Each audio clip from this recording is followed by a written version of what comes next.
breakfast at the Breeders' Cup.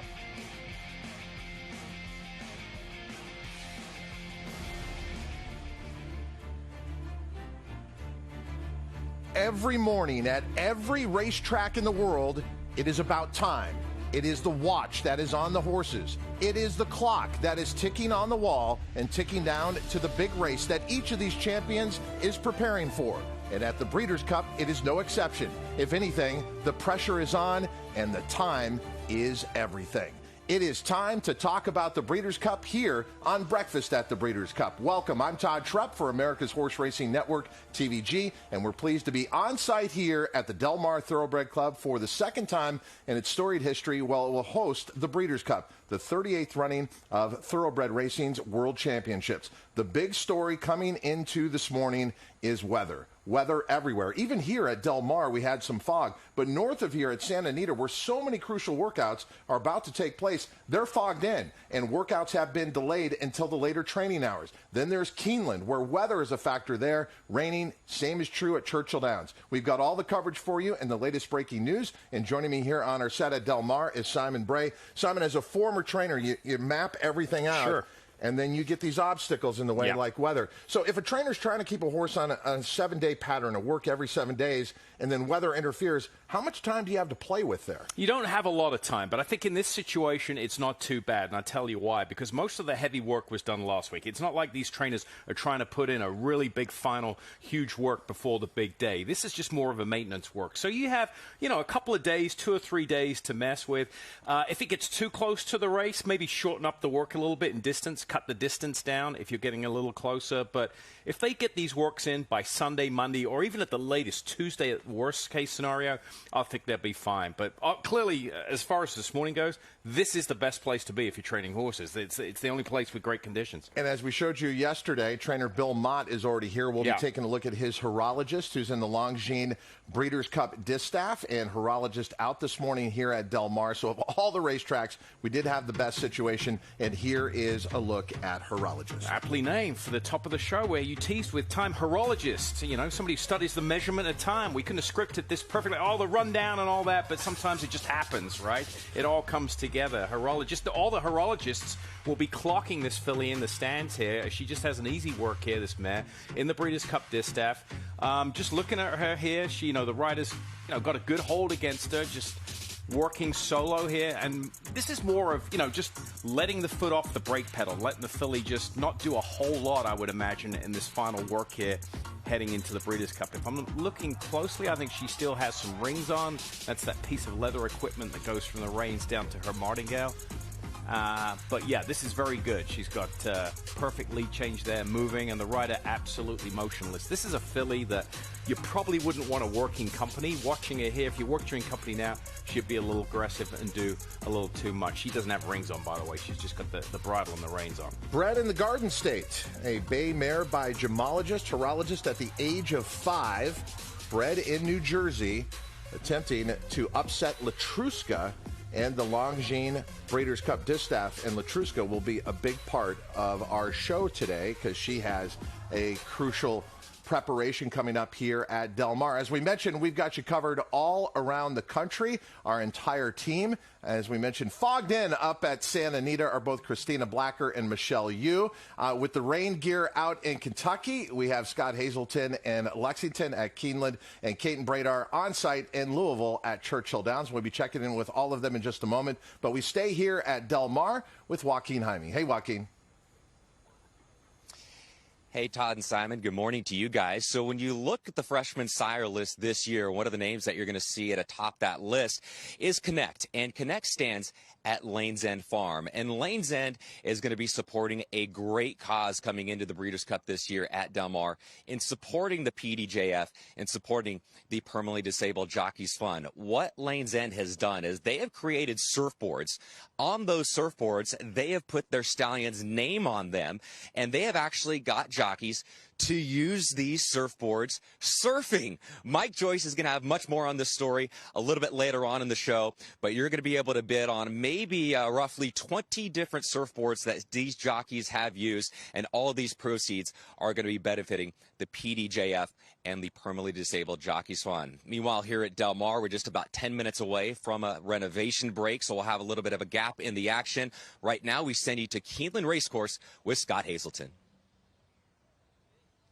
Joaquin, I look forward to finding out, is it tougher to balance on a horse or a surfboard? Hopefully we get that answer later on in the show. But as Todd mentioned here at Keeneland, weather has been a factor. Yesterday we knew that there was not going to be turf workouts today, and rightfully so with the amount of rain that we got overnight. So we're going to have all the turf workouts tomorrow, largely from the Wesley Ward barn. But this morning there was some challenges that trainers like Kenny McPeak had to overcome as far as mix-ups with timings, and when horses came out, they still got workouts in. He's pushed back a couple of workouts as well. So, Caton, we're going to be talking to Kenny McPeak a little bit later on in the show and find out exactly what happened this morning with his workers here in Kentucky between Louisville and out here in Lexington.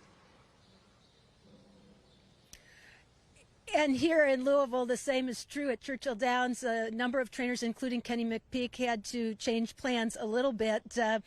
That mostly affected Brad Cox and his string of horses, particularly his classic horses with their works moved back. He did manage to get a couple in, though, on the sloppy going. The rain continued all night long and throughout much of the morning. In fact, it only just let up after the track closed just shortly at 10 o'clock. They are expecting the rain to let up, but we will update the Brad Cox runners and check in with him a little bit later on. But right now we're going to head to the West Coast and check in on things there with Christina Blacker. Caton, thank you. Yes, weather has been our story as well, but luckily for us, this is a very temporary situation. It's one that we are expecting to clear up as soon as the sun really comes in to burn off the fog here. It's been changing as well. About 5:45, 6, not so bad at all. About 6:15, that's when the fog really rolled in. And remember, 6:30 is when you'll see a lot of the key works here in Southern California day in, day out. That's a fresh track right after the renovation break. We did have a few workers, including TVG Pacific Classic winner Tripoli, but I'm standing up here in the grandstand. This is what the trainers had to work with. Take a look down to the apron where Michelle Yu is standing. Michelle, the visibility was poor to say the least, but we did the best we could. We definitely did, Christina. In fact, I'm right here by the rail. I still can't see you, and I don't think you're very far away from me.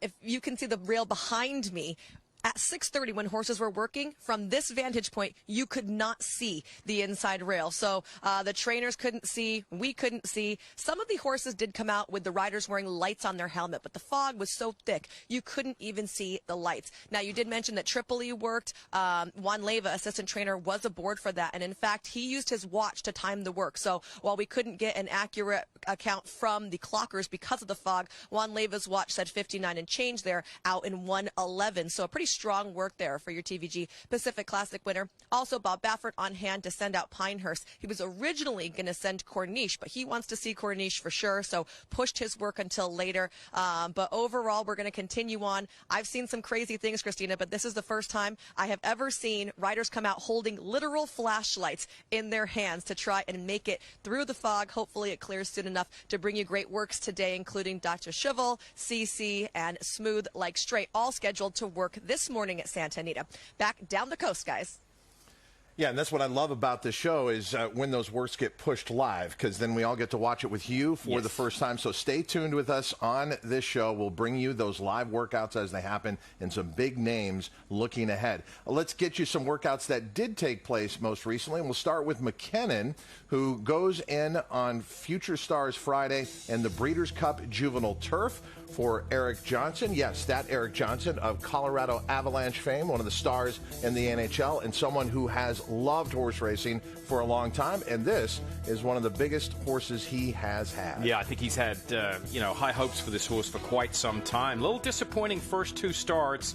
They had to get him out. He was ready to go. They ran him on the dirt. He's by American Ferret. Didn't perform too well. But the transition has been, since they went long and on the turf, undefeated. He has established himself as clearly one of the best two-year-old colts out here on the West Coast that runs long on the grass here. And you can see he's, pretty aggressive here in his workout. He's wanted to do a little more. That's something that we don't see in the afternoon. You know, he relaxes in behind horses. He's got a target to sit in behind. Right here, he's just traveling smoothly in behind a horse in front of him, and they'll angle out and draw up sides here. And this is a very, very nice work. You could see why they tried him on the dirt. I mean, as most American Pharaohs, you know, they work well over the dirt, but as we've come to see over the last couple of years, his runners do well on the grass. So you can see he's got a little bit of a higher knee action. We look at that with turf horses. I mean, he gets over the ground beautifully, but, you know, you can see why he prefers the grass here. Very nice work. I'm very, very high on this horse. Liked him. We've seen him at Del Mar and out here on the West Coast quite a bit. He's a runner. Yeah, the fact that he has won here at Del Mar could be an advantage, but he comes in very sharp form. 3 wins in a row. Mackinnon for Eric Johnson going in the Breeders' Cup Juvenile Turf. Also on Friday, Future Stars Friday, where the 2-year-olds are in the spotlight. The Breeders' Cup Juvenile Fillies Turf. We get a look now at Helen's Well for trainer Phil D'Amato. She was second in the Surfer Girl last time out at Santa Anita. She was the beaten favorite that day. And as best we can see her, she's on the outside here at Del Mar earlier. Yeah, I mean, look, I know she was the beaten favorite. It wasn't all disappointment, though. She had a rough trip. Remember the race well. She's coming from far back, deep closer, traffic. That's going to be something that's going to come into play here during the Breeders' Cup. Remember, they expanded this turf course to accommodate the large fields for the Breeders' Cup. Traffic is going to be, or a clean trip, is going to be important in these grass races, especially going a mile like these horses will be going and the 5 furlongs on the turf. I mean, you're going to need clean trips, and luck is going to play a big part of it. As she comes into shot here, pink cap to the outside, again another horse. I mean, all these horses are going to look good. We're dealing with horses that are at the top end of our sport, so it's like looking at superstars and champions. We're looking for mistakes. A little late on the lead change there, not faulting her for that because she's traveling so easy. The exercise rider just shifted her weight. She made the lead change on cue, leveled off nicely, and looks very well indeed. So I'm looking for negatives. 99% of the time, these horses are going to look good.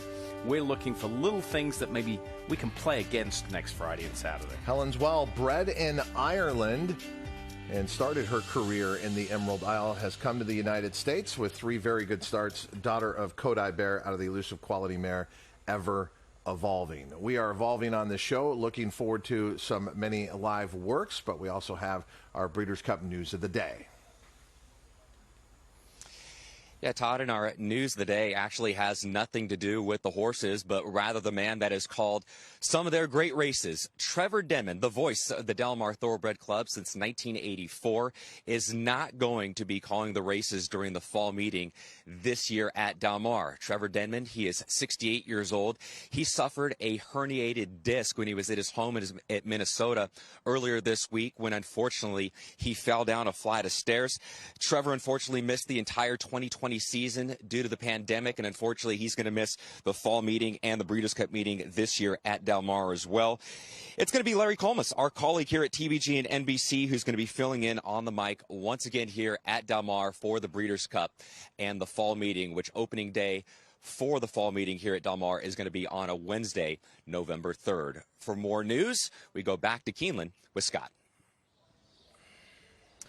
Joaquin will dive into the international reports for this Saturday here from Lexington, Kentucky, and want to focus on Aidan O'Brien and his opportunity in the Breeders' Cup turf. Aidan O'Brien overall has won 13 Breeders' Cup races. 6 of those have come in the Breeders' Cup turf, one of which was with the great filly Found, who won right here at Keeneland Racecourse, and he's coming back this year with a filly that has a big opportunity, a filly by the name of Love. We saw her win during Royal Ascot, beating the boys in the Prince of Wales' stakes. She missed the arc because of a temperature. He said in a teleconference earlier this week that they could have run her on Champions Day just a couple of weekends back, which you caught here on TVG, but her blood work was not 100%. But they've always had the Breeders' Cup turf on their radar, and with the type of speed that this filly possesses, she will be very dangerous on the fast going there at Del Mar. So Aidan O'Brien looking for his 7th win in the Breeders' Cup turf, and Todd and Simon, it would come with another daughter/son of Galileo, who has left such a mark on this sport internationally speaking, and most certainly in the Longines Breeders' Cup turf. Well, and that's what we've talked about with the Breeders' Cup. It really portends of things to come. It establishes potential sires. It creates, obviously, championships with all the divisions. It all happens here over these 2 days. There's no question about that. I mean, it'll come full circle. You'll see horses run here, and ultimately, 6-7 years from now, there'll be siring horses that'll come back, and the offspring will run here and turn them into champion sires. So that's what we're seeing here. Galileo, one of the best in the world, no doubt. Okay, we always talk about in the major turf races here at the Breeders' Cup that the Europeans have an advantage. But when it comes to the Breeders' Cup Filly and Mare Turf, America is bringing a very, very good horse in Warlike Goddess, who is out on the track here this morning at Del Mar. Yeah, I mean, she's only been beaten once, and that was by a stablemate, Antoinette, down at Gulfstream Park early this summer. She's lightly raced. She's only had 7 starts to some of these horses like Tanawa, who's coming in and trying to defend her title. But this is a filly. She's in the right hands. I love the progression here. So typical of trainer Bill Mott. She won a couple of grade 3s, grade 2, grade 1 flower ball. I mean, she has just answered the question every time she's been stepped up the class ladder. Very relaxed here. This looks like just a routine gallop here. And, Bill Mott hasn't changed much as far as way his horses appear in the afternoon over the years. They all come out looking extremely well. They all got the similar sort of equipment on. And this is a filly. You can see in her motion here and her build physically how she's a distance athlete. She's a long distance runner because she is very, very nice and just, looks like a turf mover going over the dirt there. She comes in on a 4-race win streak, and as Simon mentioned, up the class ladder each time, from the grade 3 Orchid and Bewitched to the grade 2 Glens Falls, and then last time out dominating the grade 1 Flower Bowl at Saratoga. Warlike Goddess giving the United States a huge hope, and the Breeders' Cup Filly and Mare Turf. Silver State out on the track, preparing for the Big Ass Fans Breeders' Cup Dirt Mile. Yeah, Silver State, look at this. This is a totally different gallop here. I mean, we've seen, Warlike Goddess just go around there at a little quicker pace. It's a very, very easy gallop. Head bow, just not doing a whole lot here. I'm not sure what the instructions were. Maybe it was just, go around and go slow. But this is what Steve Asmussen does. He doesn't train hard, right? We see him work every workout, usually half a mile in 50. Gallops there, just picking up a little bit. And a lot of these trainers like to, start off slow. You don't just jump into a gallop flat out. Start off slow and pick up and increase. But we did see Jackie's Warrior was up at Santa Anita, and then we have some horses here for Steve Asmussen at Del Mar. Why do you think he split them up that way here in California? Yeah, I mean, it depends on the individual. Kind of touched on this yesterday. Do we ship as a part of the program, or do you take the horse as an individual and ship them where maybe there's something, he likes to keep him up at Santa Anita for right now, bring him in late. I'm not sure unless we talk to him, but there's clearly a method behind the madness. It just shows the attention to detail that he split those 2 horses up and has the ability to do it logistically with his stable. Yesterday there was some big news coming out regarding the Longines Breeders' Cup Classic, and that is Mike Smith would be riding Art Collector. Standing by with him now up at Santa Anita is Michelle Yu. Joined right now by Hall of Famer Mike Smith. Mike, did you come out this morning just to enjoy the view, or did you come out to work? Well, to enjoy the view, but it didn't work out that way. Driving over here, I thought, man, we might be in trouble. Corniche was supposed to go at 6:30, but he'll go at 7:45 now, so hopefully some of this will burn off. This is probably one of the worst fogs I remember seeing here. It's very thick today. Usually we'll get a little bit, but it usually burns off by now. It's really thick today. Can you tell me a little bit about the visibility if you were riding in this? I mean, how much can you see in front of you? In this today, you wouldn't see much. I mean, you certainly wouldn't see 100 yards in front of you, which could be a little bit scary. But you could probably get about 25 yards in front of you this morning. Other than that, it's pretty dangerous to be out there. Now, do you go back home, have a little nap, and come back, or are you just going to hang out here and wait for the fog to clear? I'm probably going to go home and throw some gym clothes on and then watch him work and then run to the gym. Bring me a coffee when you come back. You got it. All right, Mike Smith on hand to watch Corniche for Bob Baffert work this morning, guys. Corniche, one of the favorites for the Breeders' Cup Juvenile, which will be part of Future Stars Friday. There's 2 days of championship racing here at the Del Mar Thoroughbred Club for the Breeders' Cup, Friday, November 5th, Saturday, November 6th, and there are some tickets left. You can still make your plans to be here, especially if you're in the area. Then you need to be here and witness this, the second time that the Breeders' Cup has come to historic Del Mar. Go to breederscup.com/tickets. The 2021 Breeders' Cup World Championships here at the Del Mar Thoroughbred Club. We got a lot more coming up here on Breakfast at the Breeders' Cup. Don't forget about those surfboards for a great cause, the Permanently Disabled Jockeys Fund. And how about Mike Joyce? He was the only jockey, well, he wasn't a jockey out there. He described it as the father seal out with his baby seals.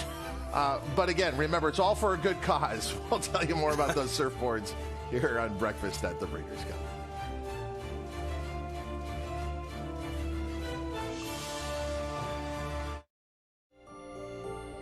There's something about when you get up early, prep the plane, and you take off, and you get that first light of day. And the air is crystal smooth. You can see forever. You have to have the right aircraft for the right flight with the right crew up front. Only NetJets can do this. The flight dissolves into the background. It should just be the here and now.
And that's exactly what it's going to look like as you come off the beach, across the tracks to the Del Mar Thoroughbred Club. That's why they have the phrase where the turf meets the surf. It's also because of Bing Crosby, who was one of the founding members here and then penned the song where the turf meets the surf.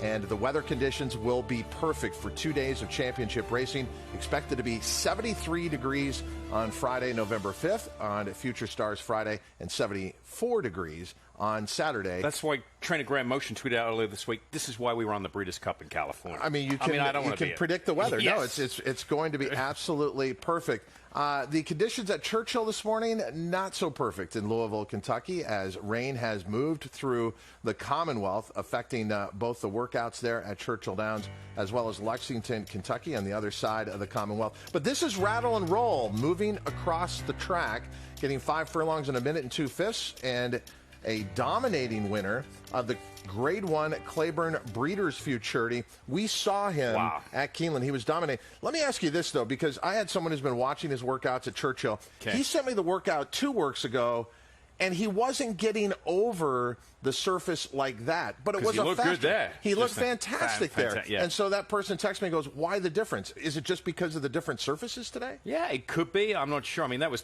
the workout you got was probably post the Alcibiades, the Breeders' Futurity, right? Yep. So, yeah, maybe first work back out of a big race like that, they might have just went easy. But now, I mean, if I was just to look, I mean, I know it was a brief snapshot of about 10 seconds there, but he went 5 furlongs, 102. Easy work over that track, but striding out well. I mean, really looked good. And Kate and Bradar had a chance to catch up with Rattle and Roll's exercise rider, Danny Ramsey. Well, longtime Kenny McPeak employee Danny Ramsey was aboard for the Breeze this morning. Danny, how did Rattle and Roll feel? He worked very, very well. I just sit on him the whole way and then asked him to do nothing. I clocked him a few times and he did it all on his own. What kind of a horse is he to ride? He's a beautiful horse. He's still learning, though. He's green, and I think he still have a lot to learn. And I think when he gets to number 10, I think he's like 9 now. But when he gets to 10, he can be any kind of horse. He really can. He's nice. Now, Kenny told me that you're trying a new bit on him lately. Yes. We putting a different bit on him because sometimes with just a regular bit, the deep bit, he fights it a lot. But we're going to change the bit. And the bit I woke him in this morning, it was really, really, really, really nice. He was very comfortable with the bit. I talked to Brian Hernandez as well, his jockey in the afternoon, who was aboard him for his work prior to this. Exactly. And he told me that sometimes he can have a habit of latching onto the bit and getting a little bit stubborn or headstrong. Exactly. Is that just a little bit of that greenness you were talking about? Exactly. That's what it is. You know, he's still learning. You feel like, though, once he gets that and grows up a little bit, that there's no stopping him? No stopping. He can be any kind of horse. He really can. Well, we'll look forward to watching him and wish you good luck. Have you been aboard some of Kenny's other big horses in the past? Just about all of them. And where would you say he compares? I would put him right now with, let me think. He reminds me of Golden Ticket a little bit. Yeah. We won the Travis with Golden Ticket, but I think he's better than Golden Ticket. Well, that's pretty high praise. It is. Well, hopefully we will have a successful trip and maybe give Kenny his first Breeders' Cup. Breeders' Cup, because we finished second, third. I think we're going to do it this time.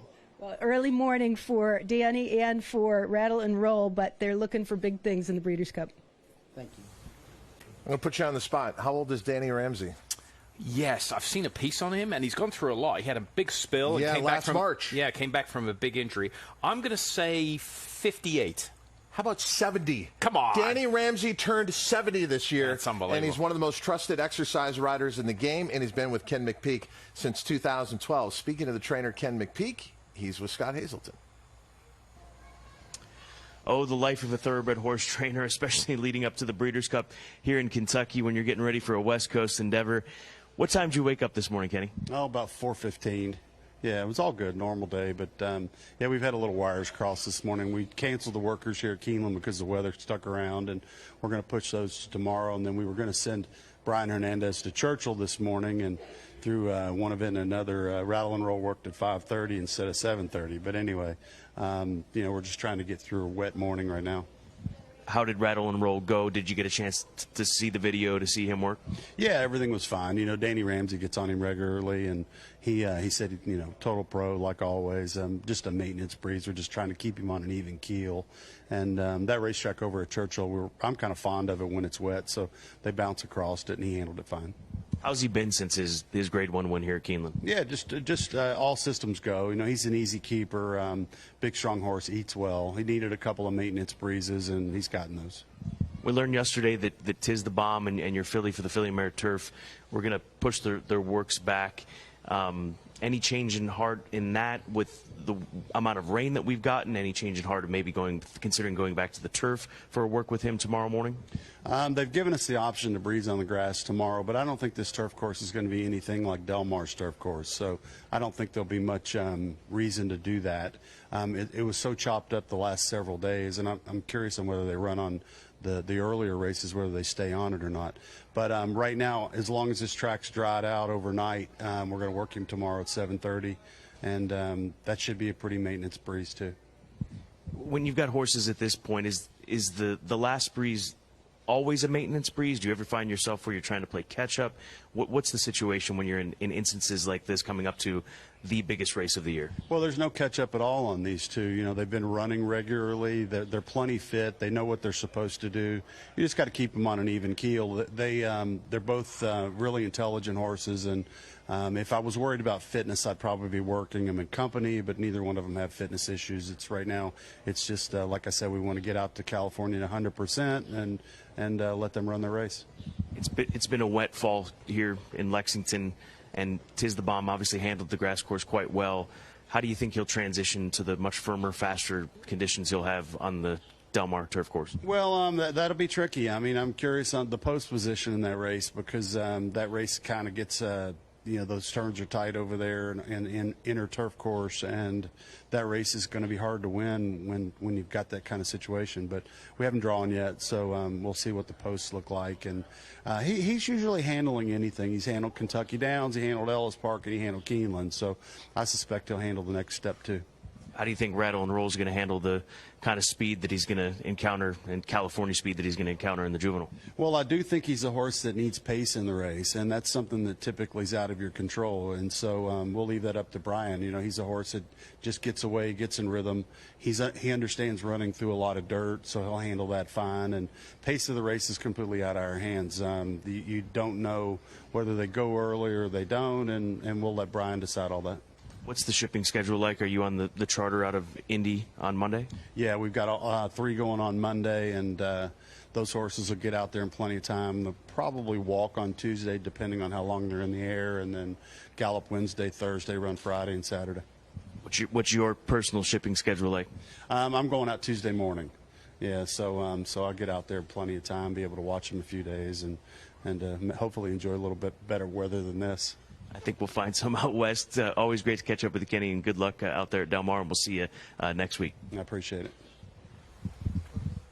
Ken McPeak, one of the most trusted names when it goes to sales and finding bargains. Yeah, that's his MO. Look, he's a very good trainer. You'll hear the name nationally. He's never won this big Breeders' Cup race. That will be a crowning moment for him. But his niche, his MO is scouting young talent. He's a great scout, goes to the yearling sales and does a good job finding horses at decent price, decent value. At every barn, there is the tack room. To explain what's in the tack room, Michelle Yu up at Santa Anita. Thanks, Todd. I came over here to check on Dr. Schivel, who was going to be working this morning that we thought at 7:45. I am joined right now by assistant trainer Mark Glatt's son, Ryan. And first of all, we have an audible. We're going to move the work time. Yeah, we're going to work at 9. The fog's very thick this morning here at Santa Anita, which is unusual. But we're going to wait till 9, and hopefully we can see something. Now, let's talk a little bit about his last race, because we all saw there was an equipment malfunction. I want to talk about the whole situation. This is the bridle that we use. Now, there's 2 kinds of reins that you can put on a race bridle. One is a buckle, like you have here. The other is a loop rein, which wouldn't come undone. He had the buckle. Ryan, tell me what went wrong. Yeah, so, we asked Flavian, what do you think happened? Because, he even told us in the post parade he was in contact with him and warming him up good, and there was nothing wrong in the post parade. So he didn't know if something happened coming out of the gate where he maybe brushed his head and it pulled the thing. We don't know. We're honestly still clueless to this point. And nowadays we tape all of our reins together and make sure nothing happens. But you can see here it goes through the buckle like a belt buckle, and then it comes through the keepers. So it's very and it happened another morning here about a week after to Umberto Rispoli on a Michael McCarthy trainee. It's just unlucky, and luckily it happened for the best, and he won and ran his race, but it was a very scary incident, and we kind of joke around about it now, but it wasn't to joke around about then. Well, the good news is everyone wound up okay after that, and we have precautions in place now. You'll see the blue tape on Dr. Schivel as he goes postward in the Breeders' Cup Sprint. Again, we have an audible. He won't be working now until 9 o'clock, but we'll be following him along. Meanwhile, Christina Blacker, she's on the other side of the back sign over at the Sadler Barn. Christina? Michelle, we're going to keep talking equipment here in just a second. I am joined by Juan Leyva, the assistant to John Sadler. You were aboard Tripoli for the 6:30 work. Nobody could see anything. You're the only one that knows how Tripoli worked today. How did he go at 6:30? He went really well. Like you said, there was no visibility out there. I mean, you could probably see 20 feet in front of me, and that was about it. But he worked really well. He finished up nice, and his gallop out was really good. Is he overall an easy horse to be aboard, an easy horse to kind of train and to work? Yeah, he's really kind. He does whatever you ask him to do. One of the things that John Sadler mentioned to us was that you were able to clock the work while you're actually riding him. We couldn't even see the poles, so John couldn't clock the horse. I want you to show us how you do that. We have a bridle here. Juan has his watch as well. So can you first just show us how you're holding the reins, where your stopwatch is, and how you actually make those adjustments as you're riding. We've got horses coming out here as well. It's a busy time, so thanks for your time. So here's how you're going to have... I hold my reins when I'm getting to the pole. I've already got the horse at a speed that I want, and I just reach over with my thumb and I hit my watch. Each pole, I try to hit it so I can get the fractions. And then once I hit the wire, I hit it again, and that's how I do it. It sounds so simple when you explain it, but if we picture this horse is pulling, you've got an animal in motion, you're reaching over with your thumb here. Does this glow in the light out there to kind of give you an idea of how quickly you're going each furlong? The Indiglow feature so that when I hit the button, I can see my fractions and adjust. What if he pulls, if you need to choke up quickly on the reins, what are you going to do at that point? No, I mean, that's usually not a problem. I mean, like I said, he's pretty easy to ride, but even a difficult horse, I mean, once you have him in a good rhythm, you don't do too much adjusting. Well, and thanks for your time. I know you're busy. You have another set to go today, so good luck with the rest of the morning training. Thank you, guys. Good lesson from Juan Leyva there. It is remarkable what all of these exercise riders, the assistant trainers, are able to do in the mornings. He's doing double duty out there, not only breezing the horse, clocking as well, providing that information for all of us. It is time to step aside for a quick commercial timeout here on Breakfast at the Breeders' Cup. We'll have more from the Brad Cox Barn back in Kentucky when we return.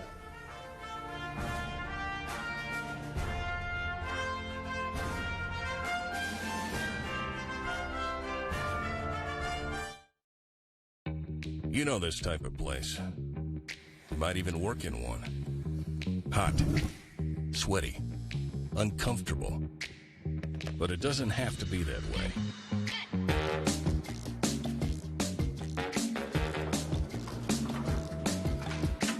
Big-ass fans keep you cool, comfortable, and productive in any type of space.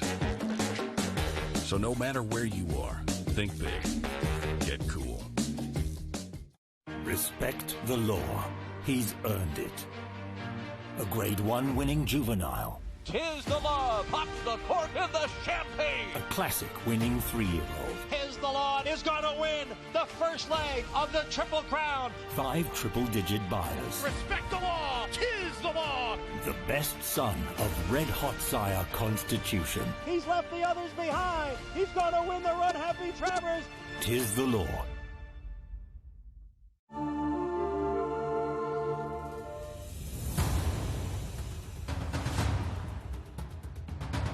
And here is Sharp Azteca now to take the lead. 3/4 up in 1:10.4. It's Sharp Azteca with the lead as they come down for the finish. It's Sharp Azteca, and he was sharp as can be today to win the Cigar Mile. 1:55.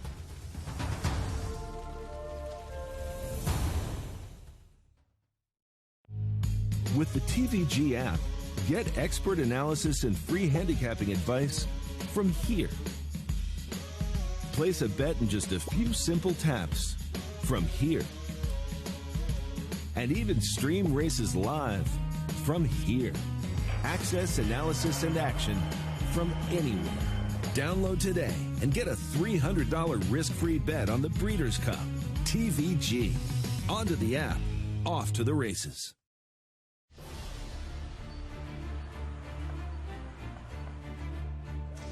Back here at the Del Mar Thoroughbred Club with trainer Fausto Gutierrez as Letrusca gets ready for her morning workout here at 7:45.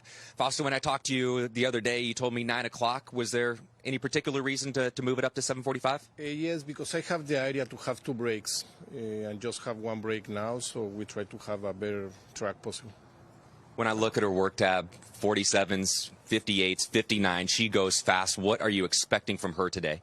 Normally, I don't like to she work fast. It's exactly what I explained to Roger. He worked her. I tell, let's go 48.101.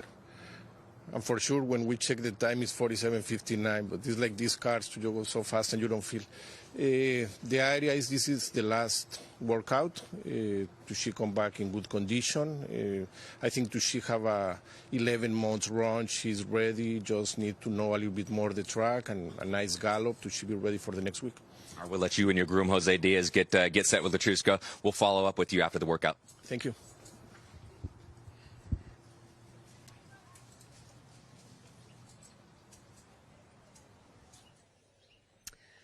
We're here with Brad Cox. A lot of changes, a lot of moving parts, particularly because of the weather. Let's start with the horses that did breeze today, ready to perform and turn her loose. What were you looking for? What did you get? A real maintenance breeze with both of those. They're both running on the turf next Friday, and just kind of looking for them to breeze together in hand. 49, I think I had them 49-1 out 102-2. So it was a good move. Like I said, just maintenance head and head.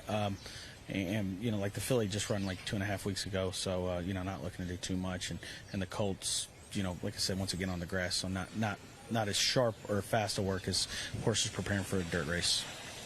Was the timing of the race in part the reason that you went ahead and breezed them as opposed to delaying the workouts for the rest of your horses to tomorrow? Yeah, a little bit. They're going to ship out Monday. They're all shipping out Monday, but they run on Friday, so we're getting close, and we're at 6 days today with that group, so we'll be at 6 days tomorrow with Knicks Go, She Dares the Devil, and Essential Quality. So we're happy with the way they're all doing.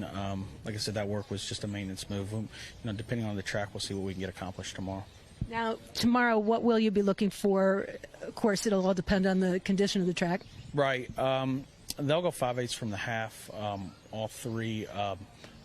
She Dares the Devil will be solo, Knicks Go solo, and Essential Quality have company, just because it keeps him a little more on. It definitely keeps him honest. He needs to be encouraged a little bit. That's just how he is, and same thing with Monomoy Girl. We could never get her to do anything on her own. I put her in company. She's a different animal, and he's the same way. So that's basically where we'll start, and hopefully it all goes well. Brad, you've been down this road before, in fact, with two of the same horses, with Essential Quality and with Knicks Go, as far as the Breeders' Cup is concerned. But this year, very different situation. They're both in the same race. You got to travel to Del Mar.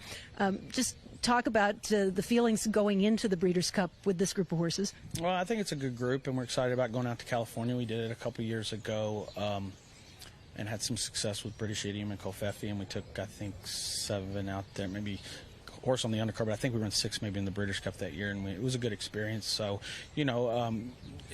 I think all these horses will handle the plane ride well, and if they do, hopefully just some routine gallops between Monday and Friday or Saturday, and they'll be set up and run big races. So I think that experience a few years back comes into play a little bit, and hopefully it works out. Okay, it's a lot different experience this time around, though, when you come into the Breeders' Cup with potentially 2 horses vying for favoritism in Essential Quality and Knicks Go. We will look forward to the workouts tomorrow, and we will check back with Brad Cox, who continues to be extremely generous with his time. A crew of people, too, in the barn area right now, guys, doing some interviews with the rest of the crew as well. I wish I could show you how many media people have been around all morning long here, so to give you a little taste of what it's been like around the barn. But only breakfast at the Breeders' Cup takes you beyond the media throng there and up to the connections and get all the latest. It is amazing to me. You're telling us about the trainers chart yesterday, and we saw that in some of the tack rooms that we're in, everything else. But all these trainers know it off the top of their head. It's phenomenal to me. It is. It's amazing. I mean, you ask any trainer, whether it's, Bob Baffert, a Bill Mott, a Top Fletcher, the big barns, the Brad Cox, they can tell you exactly what each horse is going to do. I mean, that's what you're going to do. It's no different than an NFL coach having a roster of 45, 50 players, and they know exactly what, where they're at injury-wise, how they can play, what they're going to do. When we return here on Breakfast at the Breeders' Cup, a major workout coming up. Letrusca, one of the biggest stars of the 2 days of the Breeders' Cup World Championships, will come out onto the track here at Del Mar for her final major work leading to the Longines Breeders' Cup Distaff. That's all coming up next here on Breakfast at the Breeders' Cup.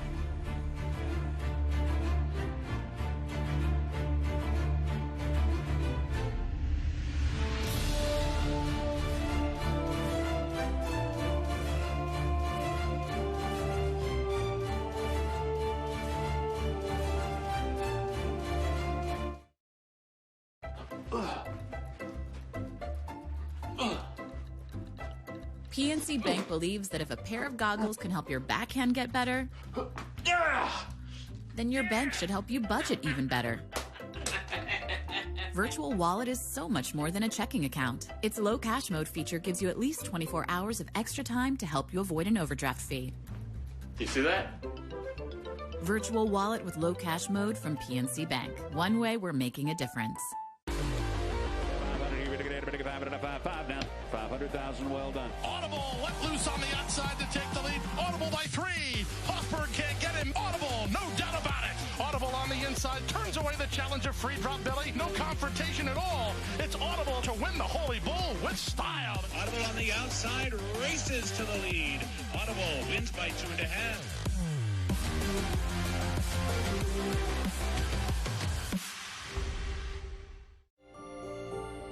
There's something about when you get up early prep the plane, and you take off, and you get that first light of day, and the air is crystal smooth. You can see forever. You have to have the right aircraft for the right flight with the right crew up front. Only NetJets can do this. The flight dissolves into the background. It should just be the here and now. Introducing Giftbox, winner of the Grade 1 Santa Anita Handicap. He's a 3-time graded stakes-winning millionaire with 4 triple-digit buyers and a 4 Ragazin to his name. He proved himself early as a graded stakes place 2-year-old, and now his career as a stallion is just getting started. From the first crop of the leading sire Twirling Candy out of a multiple graded stakes producing mare. Giftbox, new for 2021, only at Lane's End.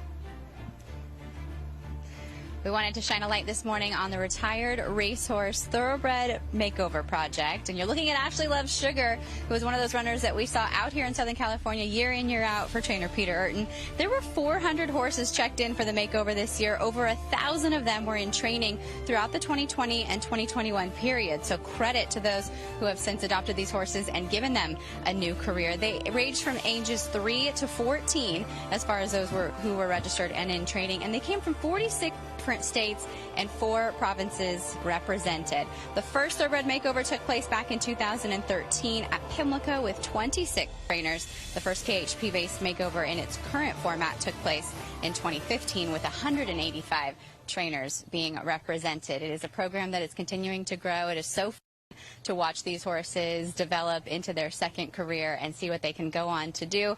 These thoroughbreds, they are so dynamic, they are so smart, and they are so talented. Todd, looking forward to seeing what the next class will do in the makeovers to come.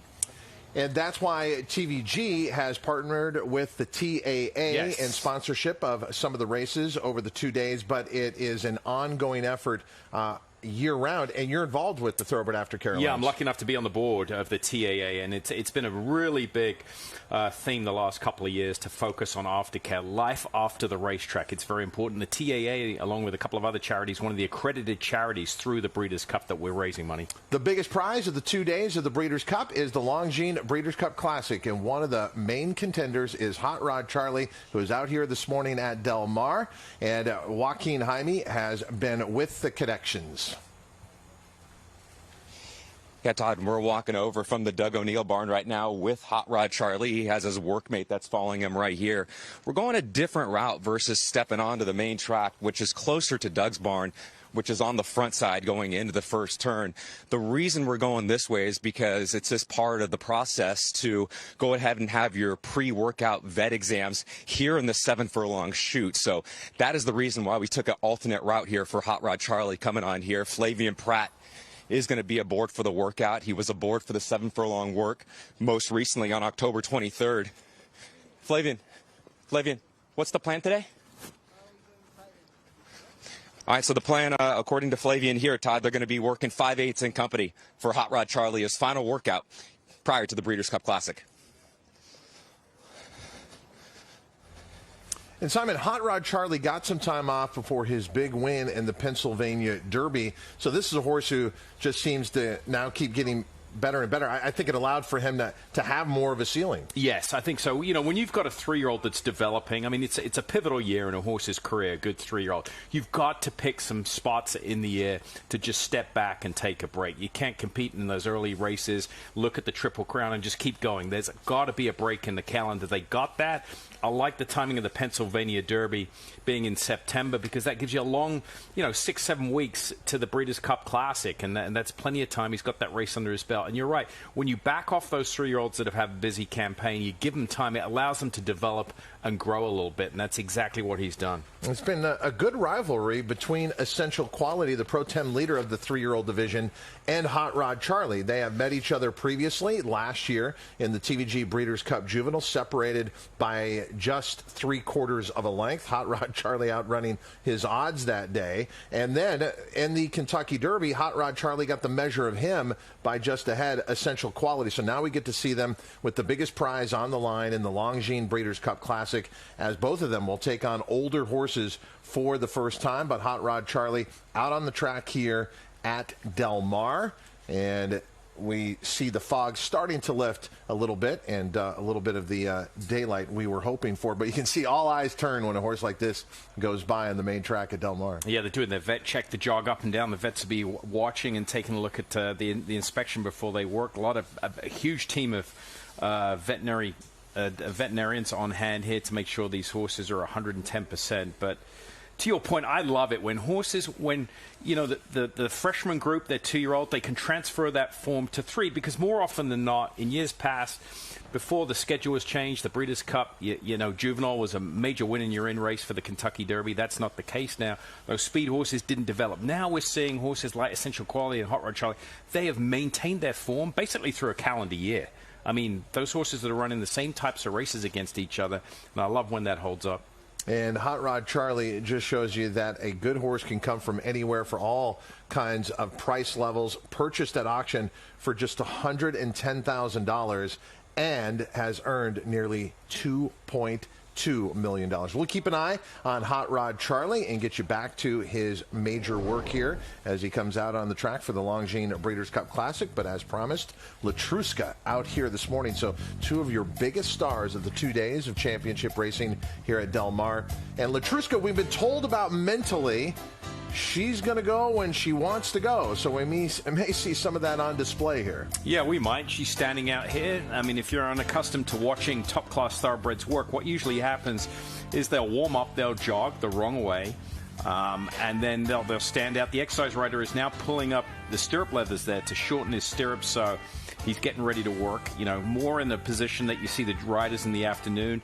The shorter the iron or the stirrup there, it creates a little more leverage if the horse is aggressive, and it enables the exercise rider to just pull a little more against the horse's mouth and try and slow him down. Beautiful fresh track there. You heard from Fausto, his trainer, talking about they wanted the fresh track. You can see just nothing but harrow marks in the racing surface. Okay, we talk about renovation breaks, but for our audience, maybe just getting used to this morning world, when do renovation breaks usually happen? Is it dictated by weather, and what are they doing in a renovation break? No, more often than not, in a renovation break in most racetracks, they're at a certain time, usually 2 each morning. And what they do is they shut the track down. Horses have to be taken off the track. They close the track down for around 15 minutes. They bring the tractors out and they harrow the racetrack to provide a fresh racing surface like that.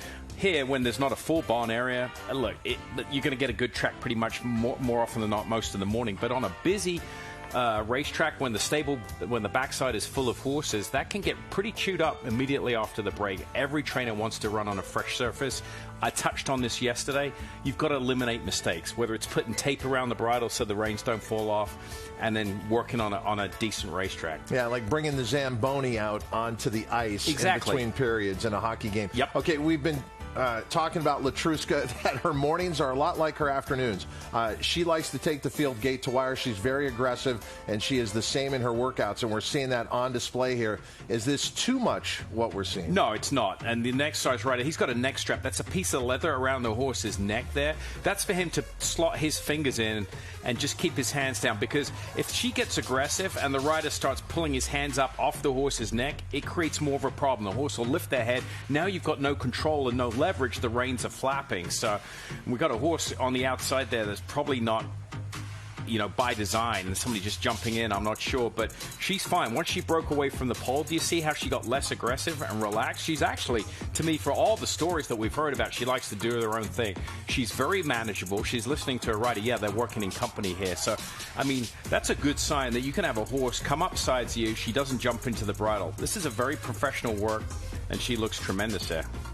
Letrusca coming in on a 5-race win streak, 4 of them Grade 1s, including the win that started it all, the Grade 1 Apple Blossom, where she defeated Monomoy Girl. I will say this, though. Sorry to interrupt. I don't know who the one's working with. Yeah, can we get that one? Yeah, the one. We need to find out. That horse does not have a Breeders' Cup towel, so it might be on the undercard somewhere. Look, I haven't seen Letrusca work very often. I mean, sometimes horses, you can't take it off one work.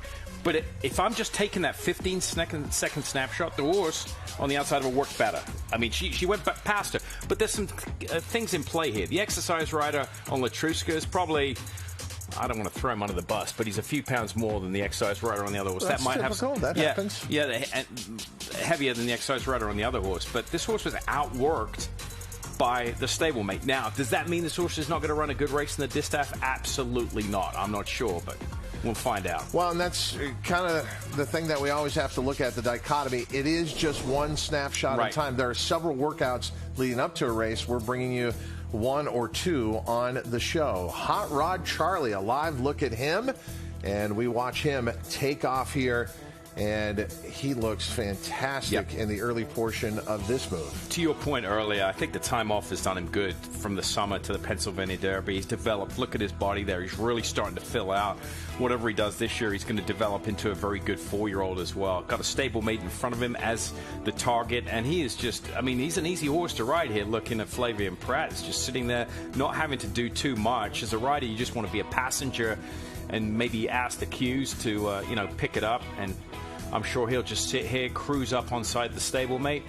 I'm not sure what the instructions are. A lot of it, you have to know the instructions going into the work. Do you want him just to finish heads up? Do you want him to go ahead and finish off his stablemate here and go by him if he can? That didn't happen with Letrusca, but you can see here that Hot Rod Charlie going much, much easier than his workmate, kind of counter opposite of what we saw with Letrusca moments ago. And they also did it in a different way. Here you had a target for Hot Rod Charlie. With Letrusca, we had that horse joining in late in that workout, showing you a different way to have horses work in company. But in the end, Hot Rod Charlie, too much for the workmate here. Yeah, and I like this work here. Very professional, switch lead. Sometimes we've seen him in his races jump back and forth from his lead. Sometimes we've seen him veer out. And, he's been involved in a couple of controversial races for bumping and veering out. I think in the last race, though, I've had this discussion with a couple of other people, and I noticed this. In the Pennsylvania Derby, he edged out, he drifted out a little bit. There was a steward stand at the top of the stretch. A steward stand. I think he just saw that because I watched the head-on and the reverse view. He saw that, and he just ducked out a little bit. But he was very professional there. Hot Rod Charlie, son of Oxbow, out of the Indian Charlie mare, Indian Miss, bred by Ed Cox Jr. in the Commonwealth of Kentucky. 2 huge stars, and you saw them live here on Breakfast at the Breeders' Cup, Letrusca and Hot Rod Charlie. We'll be back right after this.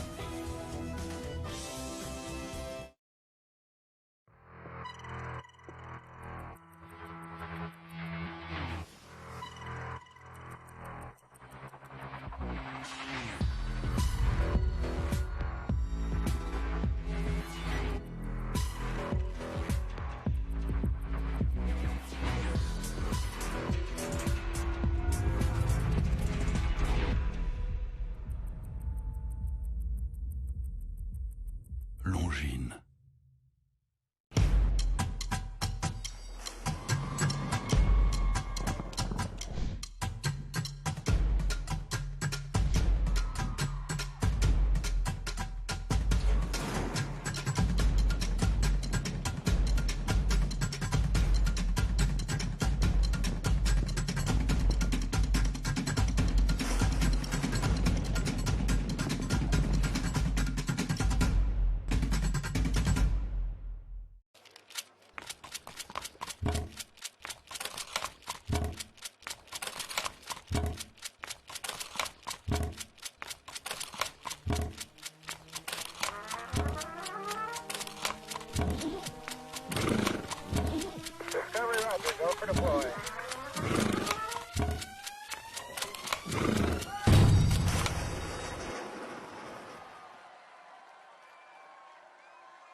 At Calumet Farm, we're proud to offer proven stallions to fit every breeder's needs.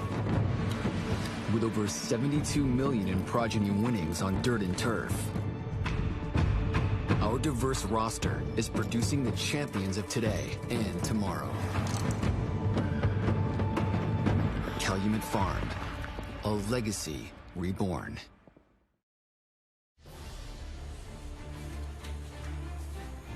A tradition that started back in 1936, the Del Mar Thoroughbred Club, and in its storied history, the Breeders' Cup returns for a second time this Friday, November 5th, and Saturday, November 6th. That grandstand is going to be rocking with fans, and great to have fans back. Remember, there are tickets still available. Check it out at breederscup.com. We had a chance to check out Hot Rod Charlie getting ready for the Longines Breeders' Cup Classic with his trainer afterwards, Joaquin Jaime. Doug, Hot Rod Charlie with his final work here at Del Mar leading into the Breeders' Cup Classic. What did you see this morning? I saw what we've been seeing there up at San Anita, really controlled and sat in behind his workmate, and then when Flavien called on him, he responded well and separated himself and looked good. So eager to talk to Flavien and see what he thinks. Looking at his work tab coming into this work, 5 furlongs, 6 furlongs, 7 furlongs. Did you guys feel that he needed some added fitness after the Pennsylvania race? No, not really. Just trying to, it's a mile and a quarter race against the best horses in the world. So just trying to make sure, we don't nurse him into it. We're he's a horse that thrives on exercise and training. So that was a mindset going into it. We'll see if it works. And I know your 2-year-old Mackinnon was on the track earlier. What did he do today? He put in a really nice three-quarter work. The track, knock on wood, is very safe, and they're staying right on top of it, skipping over the top of it. And he went 6 furlongs and 114 and change. And our exercise rider, Sal, who's a tremendous rider, worked him. He was really happy with him, and we were happy. So cooled out well, and so far so good. Always appreciate the time, Doug. We'll go ahead and let you get back to the barn. Sounds good. Thank you. Doug O'Neill, famous for the phrase "good, good." He didn't use it there, but you can tell he's good, good, good, good, good, good. And he's good, and it's all good with his horses heading to the Breeders' Cup, particularly the big star Hot Rod Charlie. Friday is Future Stars Friday, and TVG is very proud to be associated once again with the TVG Breeders' Cup Juvenile presented by Thoroughbred Aftercare Alliance. So we turn our attention to Oviatt Class, a horse for trainer Keith DeSormo, who impressed, breaking the maiden here at Del Mar around 2 turns, and then a quality effort next time out for Oviatt Class, finishing 3rd in the Grade 1 American Pharoah. He's had 4 races, but his last 2 have been his best, and they've been the best because he's been going long, and he's been going long on the dirt, the conditions of the juvenile, Breeders' Cup Juvenile. He's a horse that don't look for him early. Look, Keith DeSormo is a trainer over the years that we've come to know. He's a very, very good horseman.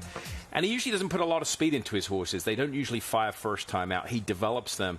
That's the type of horse I think that you'll be don't look for early. Will come running late. And maybe could, round out a superfecta or trifecta, something like that. And as we said, that experience here at Del Mar could go a long way. We will be getting back up to Santa Anita as the fog is clearing up there, and a major workout ahead with Corniche, who will be one of the favorites. Trainer Bob Baffert has 3 chances going in amongst the pre-entries in the TVG Breeders' Cup Juvenile presented by TAA, and Corniche is probably the biggest of those 3. So we will bring that work to you later here on Breakfast at the Breeders' Cup. We've seen a lot of these turf horses working on the main track.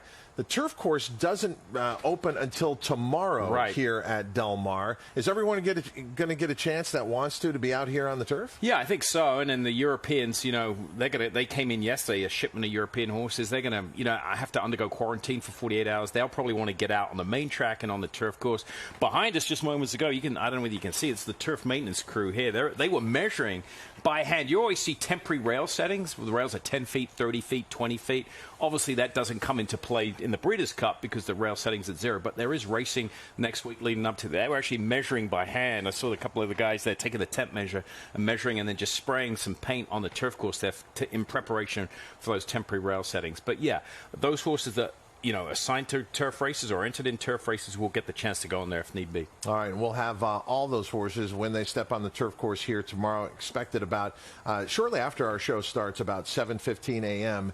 In the morning tomorrow. Channel Maker is out on the track right now. We actually had a chance to see him yesterday. He's preparing for the Breeders' Cup Turf, part of the Saturday program. 9 Breeders' Cup Championship races on Saturday, 5 of them on Future Stars Friday. And right next to Channel Maker is his trainer out on the pony horse, Bill Mott. Yep, a familiar side. And Channel Maker, I mean, he's just, I mean, who could you compare him to as an athlete? I mean, at this stage of his career, he's Pujols, right? He's just, he's coming up there. He's still capable of a home run. Yep, every once in a while. Every once in a while, exactly. And by the way, he came out yesterday and said he's not willing to retire for next year. And it could be the same for Channel Maker. He's a gelding. He has no value or future at stud, so he can keep on racing. He's made $3.2 million. He's only won 7 races, 0 for 5 this year, but 1 runner-up finish. And it was a good one in the Saudi Cup, so he made $300,000 there. So he's just a good old veteran, a horse that you can cheer for, and he always is a threat to run a big race. And Channel Maker, son of English Channel, who had success at the Breeders' Cup, you'll recall, at Monmouth Park. And there is Channel Maker about to take off. So his trainer, Bill Mott, staying behind on the pony horse. But as Simon mentioned, at the age of 7, just to see him here at the Breeders' Cup speaks to his greatness. And last year at Keeneland, he was 3rd in the Breeders' Cup Turf and turning for home. It looked like he was going to win.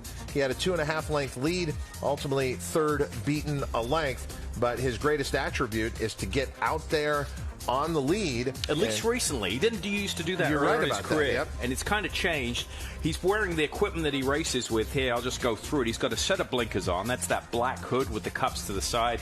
Most of you know what that is. If you're not, it's 2 cups that keep the horse focused. The idea is to, restrict the peripheral vision, have the horse looking down the racetrack. He's a horse that does have high head carriage. He usually carries his head a little high in races, and it looks like he doesn't want to level off and get down and run. And he's also got a tongue tie. That's the bottom of his jaw. He's got that white cloth piece there that is designed to keep the tongue down and flat in the base of the mouth and the lower half of the jaw to prevent the tongue from getting over the bit, therefore the rider losing control. You've already seen some bridles earlier, thanks to Michelle and Christina up at Santa Anita, that metal piece that goes in their mouth. If the tongue gets over that, it really restricts the rider's ability to steer and navigate the horse. Channel Maker at the age of 7 getting ready for the Longines Breeders' Cup Turf. He's actually been to Del Mar before, but it was his 3-year-old season. He was here in 2017 in the Grade 1 Hollywood Derby, finished 2nd, beaten a length that year. Yeah, I mean, certainly solid effort. This horse, by the way, real quick, I don't know whether you're going to stay here or not. Calling shots from the set. So this is what Bill Mott does now. He gallops once around. This horse will pull up. They'll stand out, they'll make some final tack adjustments, and then he'll go ahead and work. I'm going to see if this plays out. It's not a routine that he used to do when I was working for him. It's something that he's employed the last several years. You watch, maybe he's going to turn this horse out, stand him, and then he'll go ahead and work. Obviously, I'm watching this live with you, so we're at the mercy of our camera operators, and we don't know the schedule. There we go. Now moving into camera range again. Yeah. So... yeah, they'll stand it. So it's like a warm-up. It's like an athlete going out for a pre-game warm-up, warming up, and then just taking a little bit of a breather at a break and then going about their business and doing the work. And I think that's exactly what's going to happen here. Okay, so you were with Bill Mott about 30 years ago. So Never did this. Never did this. He didn't do that, and he's done it a lot. He's employed. That shows you his greatness. I mean, he's one of the greatest trainers in North American racing. He's just one of the greatest trainers anywhere in the world. But it is interesting that he can change his routine a little bit and how he approaches the ability to change. He used to do it, a lot of his workouts, horses would just gallop off and work out like everybody else. But he's got a slightly different routine here. So you can see they jump right into the workout here. Looked like they were going about half a mile. And do you see what I mean by this horse's high head carriage here? We've seen some horses that really put their head down low. He's got his head high up in the air. Don't be alarmed. That's why I'm saying you can't just take a snapshot. This is him. This is Channel Maker. And this is probably why he's got a lot of 2nd and 3rd place finishes, because sometimes he just doesn't drop his head. But that's him. At the age of 7, you're not going to change him. Yeah, at his way of going, it has worked very successfully. As Simon mentioned, $3.3 million in career earnings, traveled all over the world by English Channel out of the horse chestnut mare. In return, Channel Maker, bred by Tall Oaks Farm in Canada, Ontario bred. Channel Maker preparing for the Longines Breeders' Cup Turf, and you watched it live here on Breakfast at the Breeders' Cup. We turn our attention to another division. Proud Emma in the Breeders' Cup Filly and Mare Sprint. Proud Emma having to really kind of turn things around against some of the horses she'll be facing again, CC Edgeway, and that's not even mentioning the two biggest horses in the Breeders' Cup Filly and Mare Sprint. Gamine, defending champion in there, and the up-and-coming 3-year-old filly, Bella Sophia. But Proud Emma is trained by Peter Miller, who is one of the most dominant trainers here, both in the summer and the fall meets at Del Mar. I kind of feel sorry for everybody else in the Breeders' Cup for the Mare Sprint, at least going into it on paper. I mean, you're running for second at best. I mean, it's like going up against Tiger Woods during his prime. I mean, if you run second, you're only beating a length. You feel like it's a win. And the 7-furlong distance with Proud Emma and Del Mar all figure for her, but again, as Simon mentioned, has to step way up. It would have to be a lifetime best to beat the likes of Gamine or Bella Sophia. But Proud Emma out on the track right now here at Del Mar, preparing for the Breeders' Cup Filly and Mare Sprint. We'll have more Breakfast at the Breeders' Cup right after this.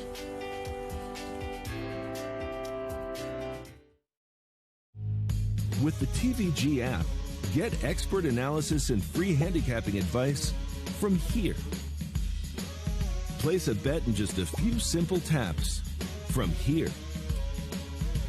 And even stream races live from here. Access, analysis, and action from anywhere. Get cash back for finishing second or third on all Breeders' Cup races. TVG. Onto the app. Off to the races.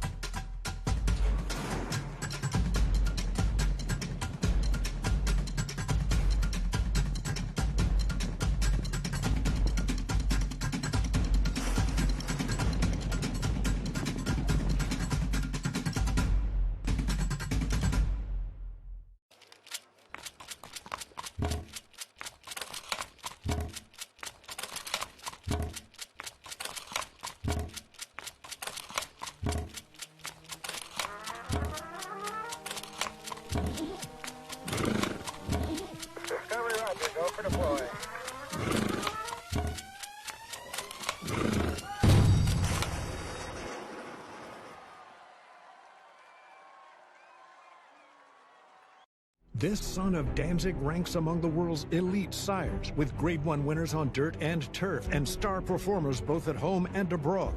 Warfront's success as an international super sire is unmatched. Recent stars include War of Will, a classic winner on dirt and Grade 1 winner on turf, Group 1 winner Homesman, and these standout performers.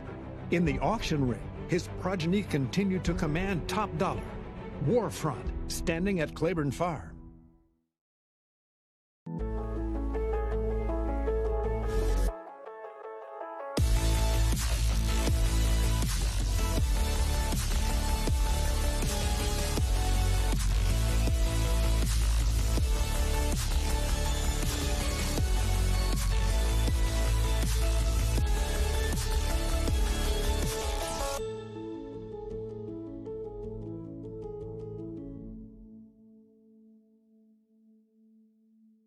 Breeders' Cup apparel and products represent everything the Breeders' Cup stands for. Handcrafted, expertly designed. Own a piece of the event that defines an industry. Available at breederscupshop.com.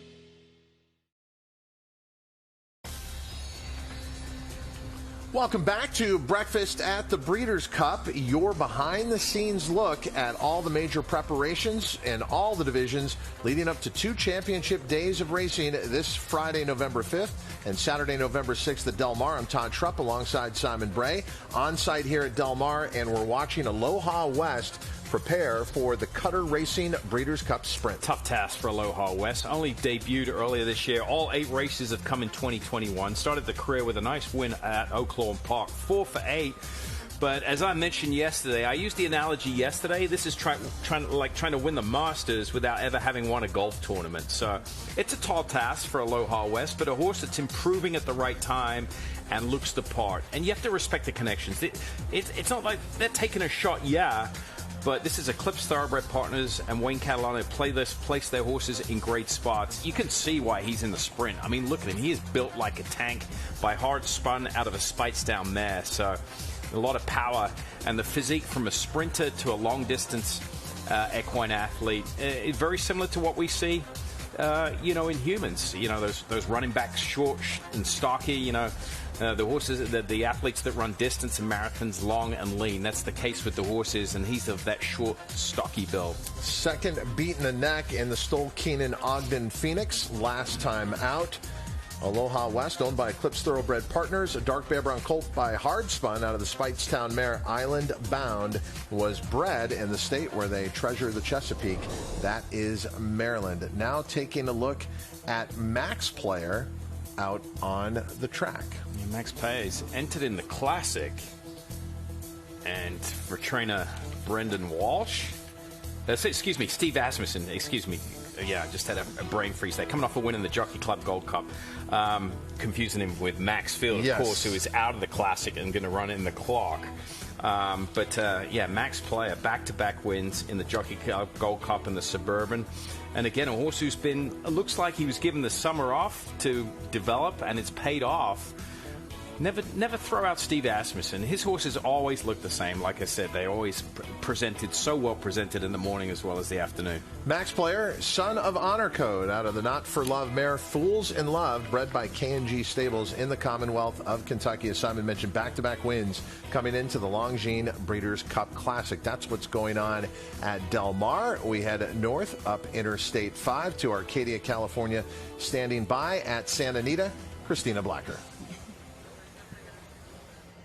Todd, thank you. I am joined by jockey Umberto Rispoli. He was just aboard Smooth Like Straight for work not long ago. How did he go for you this morning?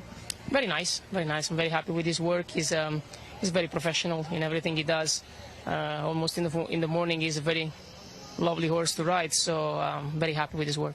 I think that's one of the things I appreciate most about him. He's so honest. He's so consistent in the afternoons. Is he just that way in the morning as well? And is he very intelligent? It looks very smart horse to my eyes. I mean, he knows when he has to work. I mean, it looks like then he really knows what he's doing. Even at the races, he never gets stressed, he never panic, never sweat. He's just that type of horse that you would like to have in the barn, And as a jockey, it's a privilege and pleasure to ride horses like that. The fillies in the mile on turf are fast, blowout, and also got Stormy. Do you like the idea that you might have a couple targets in front of you with him in this race? Well, I can enjoy that. I don't mind. Obviously see how the draw plays, but definitely blowout. She's very fast, and as well got Stormy, but seems probably blowout has more speed than both of us. So it depends how as I said, the draw is they're gonna play, and he can stay and sit behind the horses. I don't think is a big problem for him. Recently announced that you have the mount on Helen's well. She's also just drawn into the field for the juvenile fillies turf. Are you looking forward to getting back aboard her? Yes, I do. Yes, I do. Well, I think she's an improving filly.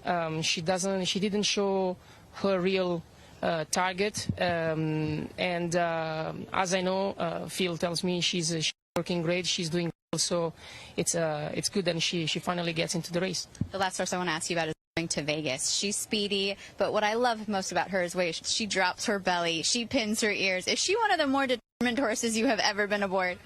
Yeah, actually she is, because the first time I won on her is exactly what happened. She's a real fighter. She's a very fighter, and it's good when there is another horse try to come and buy you, and she fights back. It's guts for horses. It's pretty good. So listen, it's a tough race. It would be interesting about the pace. I'm happy to lead. I just have to go with her. I don't want to change anything. Almost on those type of races, you don't have to change anything. You just go by her racing style. So it would be interesting and would be very exciting. You have a good team lining up. Good luck in the Breeders' Cup. Thank you so much, Kristen. I'm really busy as ever here in Southern California. Let's head back to Del Mar with Joaquin, who's following Letrusca. Yeah, Christina, thank you very much. Taking a live look at Letrusca, getting a bath right now. She just had a 4-furlong workout here at Del Mar over the main track. She came back to the barn. They took off her tack. They walked her around a little bit. And now you're just taking a live look at Letrusca here on the Ross rack here at Del Mar. Then they're going to go ahead and cool her out once again right after this in just a few moments. And guys, stay with us. We're going to get a word from trainer Fausto Gutierrez after she's done here on the Ross rack and just see his thoughts on how this 4-furlong workout went for Letrusca just a few moments ago. Some of you had a chance to think about it a little bit more, and you reserved the right to maybe think about it overnight, but you didn't seem overly impressed. Are you concerned at all about the favorite based on that workout? To be honest, I'll be frank with you, I don't know the filly, and we know she's got some idiosyncrasies mentally. I don't know.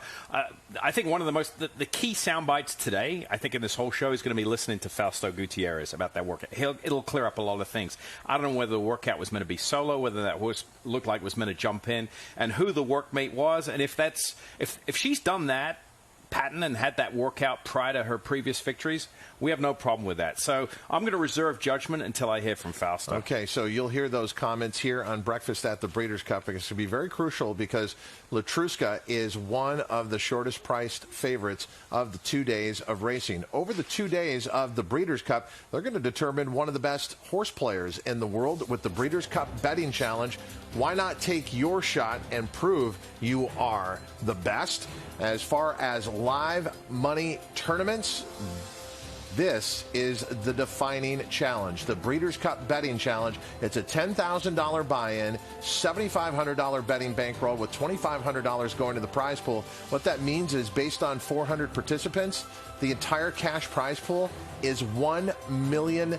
Once you get signed up, you can play with TVG, you can play on-site at Del Mar or other satellite locations. For more information and to register, visit breederscup.com/BCBC. And you could be here witnessing all the greatest action of 2 days of championship racing. Future Stars Friday, November 5th, and then on Saturday, 9 Breeders' Cup Championship races, highlighted by the Longines Breeders' Cup Classic. Get your tickets now. Visit breederscup.com.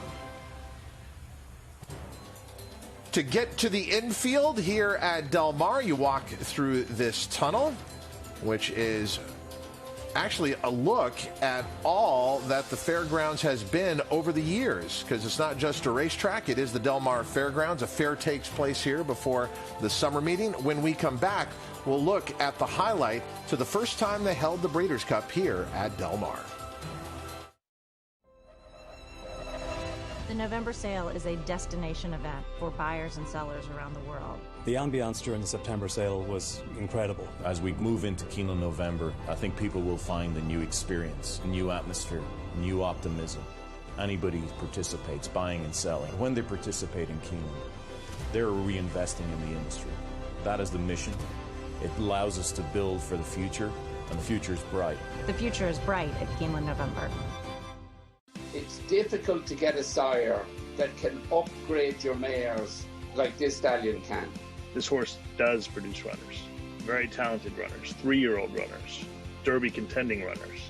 This horse is priced where anybody can afford to breed to him, and if you're trying to improve your mare, he's a horse that's shown he can do it. There is no younger AP Indy that moves his mares up like he does. You know this type of place. You might even work in one. Hot, sweaty, uncomfortable. But it doesn't have to be that way.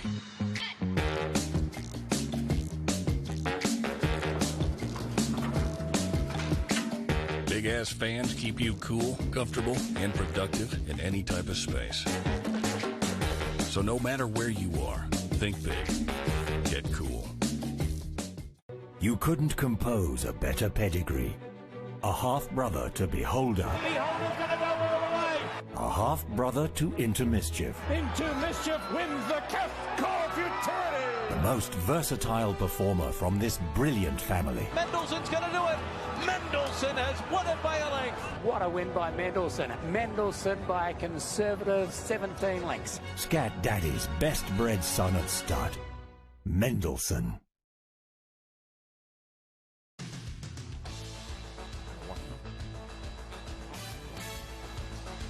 Back here on Breakfast at the Breeders' Cup, here with trainer Fausto Gutierrez, who just saw Letrusca have her final workout here at Del Mar in preparation for the Breeders' Cup Distaff. Fausto, you told me before the workout that you were just looking for something easy. What time did you get her in today? This is more or less what I want. I want 48, 1 minute, 101, which you never know. Just I never expected to work in company. I understand it's a public track and it's sometimes this happens, but I don't know. I think we need to put more attention in this, because this track, to work a lot of horses together and have horses for Breeders' Cup and you work with another horse, you don't know who is even. And especially when you go inside, I think the horse to go outside need to give you a little bit more chance. But anyway, this happened, and it's part of the races. You know, you never know. When you wake up, you never, sometimes, okay, this is something to happen. She come back in good form. She come back, breathe normal, like normally she is. I saw her a little bit more relaxed at Del Mar. I'm sure she's concentrate and know especially what is we have in front. Now the point, like any other horse to breathe, is we are very near to the race. We don't have nothing new. We just want to arrive fresh and with a horse in the better condition possible. So you hook an unexpected workmate this morning. You just said that was not part of the plan. Are you surprised the way that she handled it, though, that she was more relaxed this morning versus being too keen and too aggressive with an extra workmate today? Did that surprise you? Yes, but I'm speaking with Roger. We want to go like 48, 49, 40, 48 and change. And with the company, if she want to beat, need to go 46. I repeat you, I don't know what kind of horse is the other. The only two I saw, I need to watch the video, is to put us a little bit of pressure, because the horse to go outside have the chance to move a little bit. The horse to go inside don't have other way. But anyway, it's part of the show. How frustrating is that now? You're trying to get everything go perfectly going into the biggest race of her career in the Breeders' Cup Distaff. You have a set plan, and that plan doesn't happen accordingly. How frustrating is that for you? No, it's nothing. I'm not frustrated for absolutely nothing. We have a wonderful year. All she make is spectacular, and we are here to win. We don't have other way, and this is something to happen, and no problem. I repeat you, the only situation is she come back okay, like she is. She's a horse to win every place we are, so nothing happy. Finally, we are less than 1 week for the race. You've run her all over the country, 7 different racetracks. She's won 6 of them. How have you seen her acclimate and get comfortable here at Del Mar going into those races versus now how she's coming into the Breeders' Cup Distaff? She have more experience. After a 15 hours travel, is more or less the time to take to all these horses to come for the other coast with the different land and air combinations. She arrived very fresh. She told everything normal. I think she adapted very good. The track is other condition. We need to solve, but I repeat you, she's a horse to run everywhere and normally make a fantastic performance. She's one of the top horses on the division, so we are here. These are our races. We are win to run in these races. I don't have another see. The result for the races is a circumstance, but we are happy. So thank you so much for joining us. We appreciate all your time this morning. Good luck going forward with Letrusca and the Breeders' Cup Distaff. Thank you. Let me just say something about Fausto Gutierrez there and his answers to this unexpected development. He's more than diplomatic. He is very kind. I know some trainers whose head would pop off if that happened, and they'd go to the other trainer and say, what are you doing? How did this happen, Simon, especially when you talk about the traffic here this morning at Del Mar? We're not talking about a lot of horses out here. So watching that replay, she goes up the inside of that other horse who's out on the track, and then the other horse returns. How did this happen? Here's the thing. It's just unfortunate. It's bad timing. And that's one of the reasons I'm glad Joaquin followed up. Great work there, by the way, on the backside, because you know, we mentioned there's probably 8 horses on the track here. It shouldn't happen, but unfortunately it does. And sometimes I think these exercise riders, you know, they get off ready to work, and they don't want to abort the mission once they're in. Sometimes it's easier to pull up and start over and go back again, but you can't do that with a horse that's in game mode. These are, you know, half-ton athletes. And it looked like the horse that went in company, I don't know whether we can pull that video up again, was in front. Letrusca was behind. Here's what happened, yeah. So right now, the horse that ends up in company is in front of Letrusca, right? Okay, so right here. Should Letrusca's exercise rider have gone up the inside here? Is this...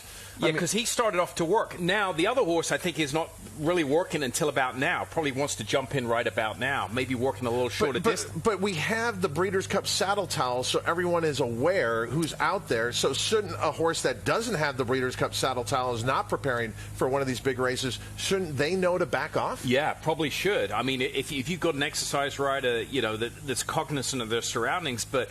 You know, you've got to bear in mind the exercise rider has been told what to do with his horse. Okay. And saddle towel or no saddle towel, he's going to try and do what's best for his horse. But is this something where Breeders' Cup officials would get involved, talk to the connections of this other horse, and go, again, Breeders' Cup saddle towel, please stay away from those horses? I don't think it would go as far up the ladder as that. Okay.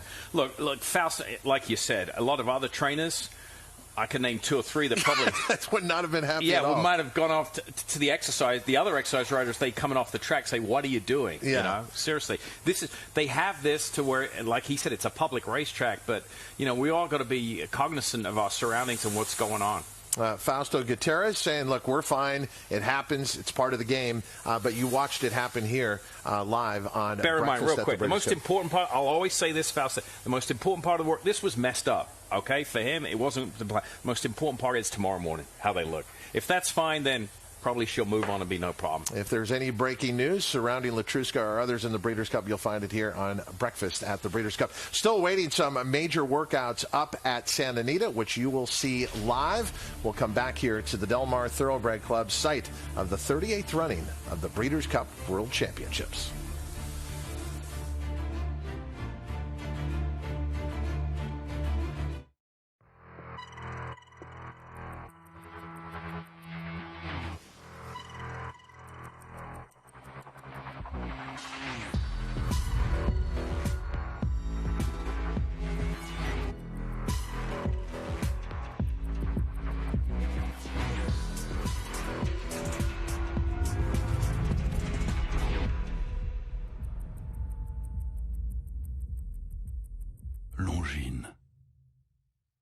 It starts with a dream, and if you have faith, there is reason to believe.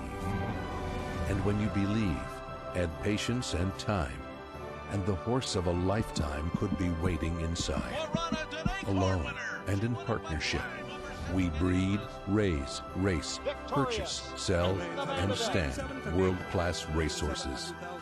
Come dream with us. 3 Chimneys, where dreams are born. There's something about when you get up early, prep the plane, and you take off, and you get that first light of day. And the air is crystal smooth. You can see forever.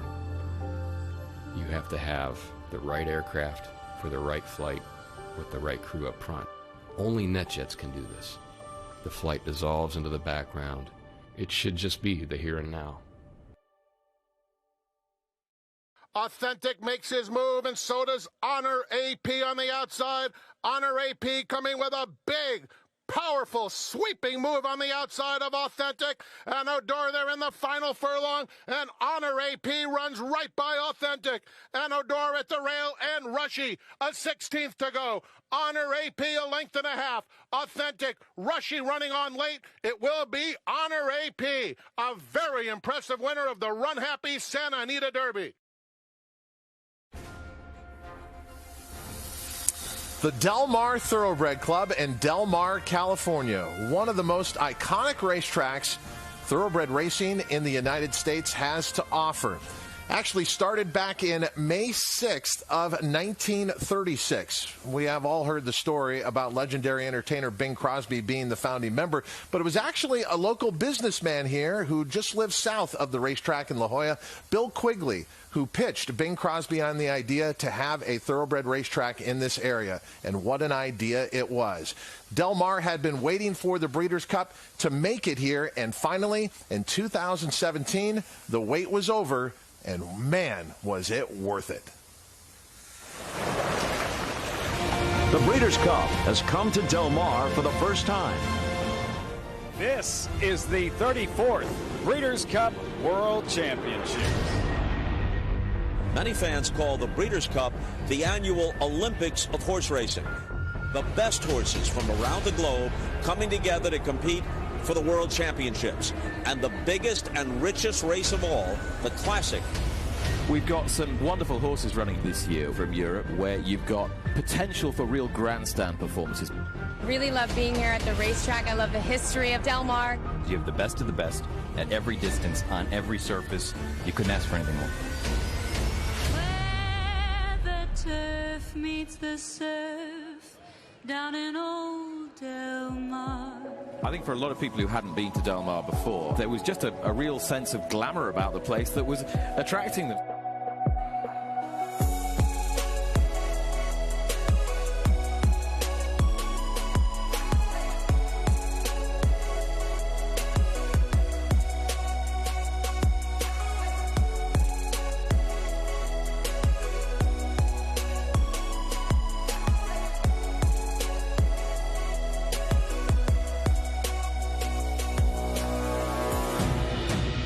Ready to go.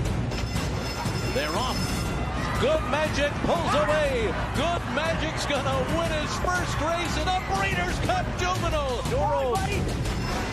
Mike Smith sends the favourite, Unique Bella clear. Top of the lane, and Unique Bella's in deep water. Bar of Gold with a late rod. Spacer between them. Bar of Gold gets up Amy Spacer. Second biggest upset in Breeders' Cup history. And check out this. Here's the Mike Smith jockey camp powered by Aston Martin. Here's Caledonia Road running on by. Caledonia Road and Mr. Breeders' Cup Mike Smith have done it.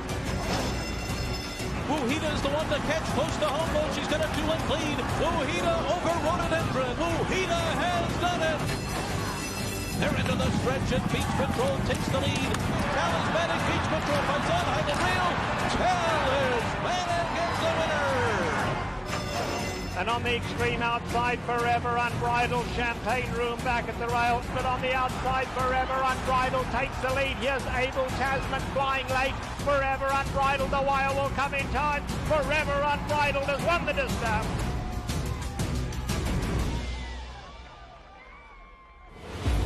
$11 horses will be on the track for the $6 million Breeders' Cup Classic. And let's see what a few familiar faces have chosen for the Breeders' Cup Classic, our purple carpet picks.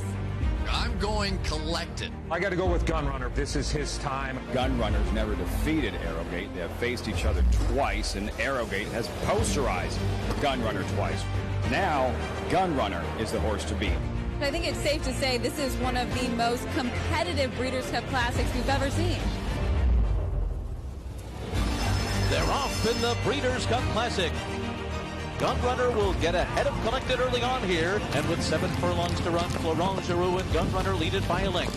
And Gunrunner and Collected are 1-2. Arrowgate's going to take the far outside route, but he's a long way behind Gunrunner and Collected as they make their way to the top of the stretch. And it's Collected and Gunrunner. They've been battling since the gates opened. Gunrunner reaching for the wire. Gunrunner's on top of the world. He wins the Breeders' Cup Classic. Well, one thing going into this race was, would he have the stamina to see out the mile and a quarter? Boy, did he today. Can't tell you how proud I am of Gunrunner. What a stage for him to show he's the best. The 2017 Breeders' Cup here at Del Mar truly had it all. Also, thank you to our NBC colleagues for their great work bringing the races, and they will be working with us at TVG once again to bring the Breeders' Cup to one of the largest audiences ever seen globally. Gunrunner, without a doubt, the biggest star of those 2 days. And what's great to see, after 2017, he's now one of the greatest sires in the world, and his Echo Zulu, his daughter, will be one of the favorites in the NetJets Breeders' Cup Juvenile Fillies. Joaquin, Gunrunner still making his mark. Yeah, it's been 4 years since he won the Breeders' Cup Classic right here at Del Mar. But let's go over the career of gun runner for Steve Asmussen. He was on the Louisiana Road to the Kentucky Derby. He was a multiple graded stakes winner there. He finished third in the Kentucky Derby, but he sat out the second jewel and the final jewel, the Triple Crown and the Preakness and the Belmont Stakes, to go ahead and let him develop. He won the Matt Win. He was in the Travers. He was in the Haskell. He was well behind Arrogate in the Midsummer Derby. He was actually second in the 2016 Breeders' Cup Dirt Mile behind Tamara Coos, but he did end his 3-year-old season with the victory in the Grade 1 Clark at Churchill Downs. The development and the progress that he made from age 3 to 4 and even 5 when he ended his victory or his career in the Pegasus World Cup, he just got so much better. When you look at the way he ended his career in his last 4 races or so, the Foster, the Whitney, the Woodward, the Breeders' Cup Classic, and the Pegasus World Cup, look at his Beyer speed figures: 110, 112, 115, 117, and a 120 in the Pegasus World Cup, banking over $15 million. But as you mentioned, his progeny, he stands at Three Chimneys Farm. He's one of the top stallions in North America for a freshman sire, and he's going to be represented with Echo Zulu, the multiple Grade 1 winner in the Breeders' Cup Juvenile Fillies, and then the Best Pal winner, Papa Cap, is going to be in the TVG Breeders' Cup Juvenile. We'll come back with much more here from the Del Mar Thoroughbred Club, but let's return to Michelle Yu at Santa Anita. Thanks so much, Joaquin. I'm back here at the Mark Glatt Barn, just waiting for Dr. Schivel, who did have his workout pushed from 7:45 to 9 o'clock because of the fog situation here. He's just starting to get ready for his work. You can see his groom, Boris, right now putting on his front bandages, and all his tack is hanging right outside. Dr. Schivel will be working in company this morning, again at 9 o'clock, as they called an audible earlier. The one bad thing is we hoped it would be clearing up, but if you stand outside, the fog is actually starting to get a little bit more dense. So a lot of trainers, moving around work times just to try to be able to see their horses a little bit clearer, and it might have all been for naught as the fog continues to put a hindrance on us watching the works out here at Santa Anita, guys.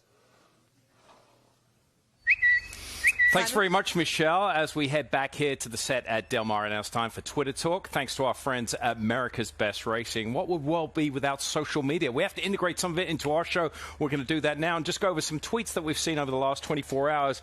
The big news surrounding the Europeans the last 24 hours is that they arrived. They touched down here in Del Mar. Plane was landing. If you go to breederscup.com, you can see that video. And, of course, they make their way from the airport here locally all the way down to Del Mar, and you can see a lot of those European runners getting into quarantine, all the hazmat suits for the grooms. They'll be in quarantine for the next 48 hours before they're allowed on the track. So they're finally ensconced. Also coming out today, Christophe Clement sent his horses on the plane, and he's got 4 horses that are going to be participating in the juvenile turf race, and of course headlined by Gaffo in the Breeders' Cup Turf. That's his stable of 4 that are lined up to come out here, so we're looking forward to seeing those arrive. And then as far as some charity auction items, Fanticipate. This is a website or a Twitter feed, a Twitter handle worth going to. Fanticipate. They're offering some great opportunities to auction off and bid on some unique items. Unique opportunity to bid on the Shadow Row for Mole Forza. And, of course, all the proceeds from these from Fanticipate will be auctioned off and go towards these accredited thoroughbred charities, part of the Breeders' Cup. So the Shadow Roll, this piece of equipment, they'll be auctioning that off. And also, this is a great, cool item here from Mike Smith. They're going to be giving away his pants that he wears aboard Art Collector. So go to Real Fanticipate, the Twitter handle there, and you can get all the action there. And, of course, as we head into Halloween, don't forget, it's going to be pumpkin carving season, and this is one of the highlights here. We're going to be having Halloween coming up on Sunday, and usually at most racetracks around the country, they employ some theme in the morning during training hours. So that's our Twitter Talk segment. Thanks to our friends at ABR. Please send us your tweets, post them up, and we can maybe put them up here tomorrow morning. All right, let's go back to Joaquin. Well, Simon, continuing on with the social media theme here, one of the things that is being debated on our TVG social media account on Twitter, at TVG, if you'd like to get involved in this, is we are trying to figure out the best race call in Breeders' Cup history. It seems impossible to do, but we're going to do our best, and I know a lot of you racing fans are having fun debating that on Twitter. Once again, at TVG is the Twitter handle. Make sure you use the hashtag TVG bracket. One of the closest in the voting polls right now in this round of 16, as we start with 16 and eventually we'll go down to 8.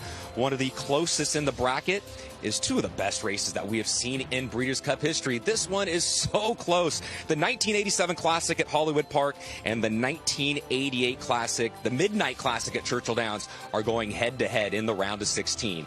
Here's Tom Durkin bringing him home in the 87 Classic at Hollywood. Skywalker is still in it. He's only 3 lengths off the lead. And Ali Sheba continues to pick him up on the outside with a dramatic run toward the leaders. They are at the quarter pole here at Hollywood Park. And it is Judge Angelucci on the outside. Kenny's going toward the rail. Ferdinand and Ali Sheba coming on from the outside. Good Command is in behind horses. They're less than a furlong out. Judge Angelucci desperate. Ferdinand right there. Ali Sheba on the outside. Ferdinand. Judge Angelucci on the outside. Ali Sheba. Ferdinand has the lead. Ali Sheba, a final surge. The 2 Derby winners hit the wire together. Ferdinand and Ali Sheba in a dramatic photo finish in the world's richest horse race. They come to the top of the stretch. Crypto Clarence is kicking in now, and he's moving into contention. He's just 5 lengths off the lead. Then it's Lively One. 49er is now the trailer as the field comes to the top of the stretch. It is Cutlass Reale and Walk Point. Ali Sheba set down for the drive. Personal flag is moving through and opening toward the rail.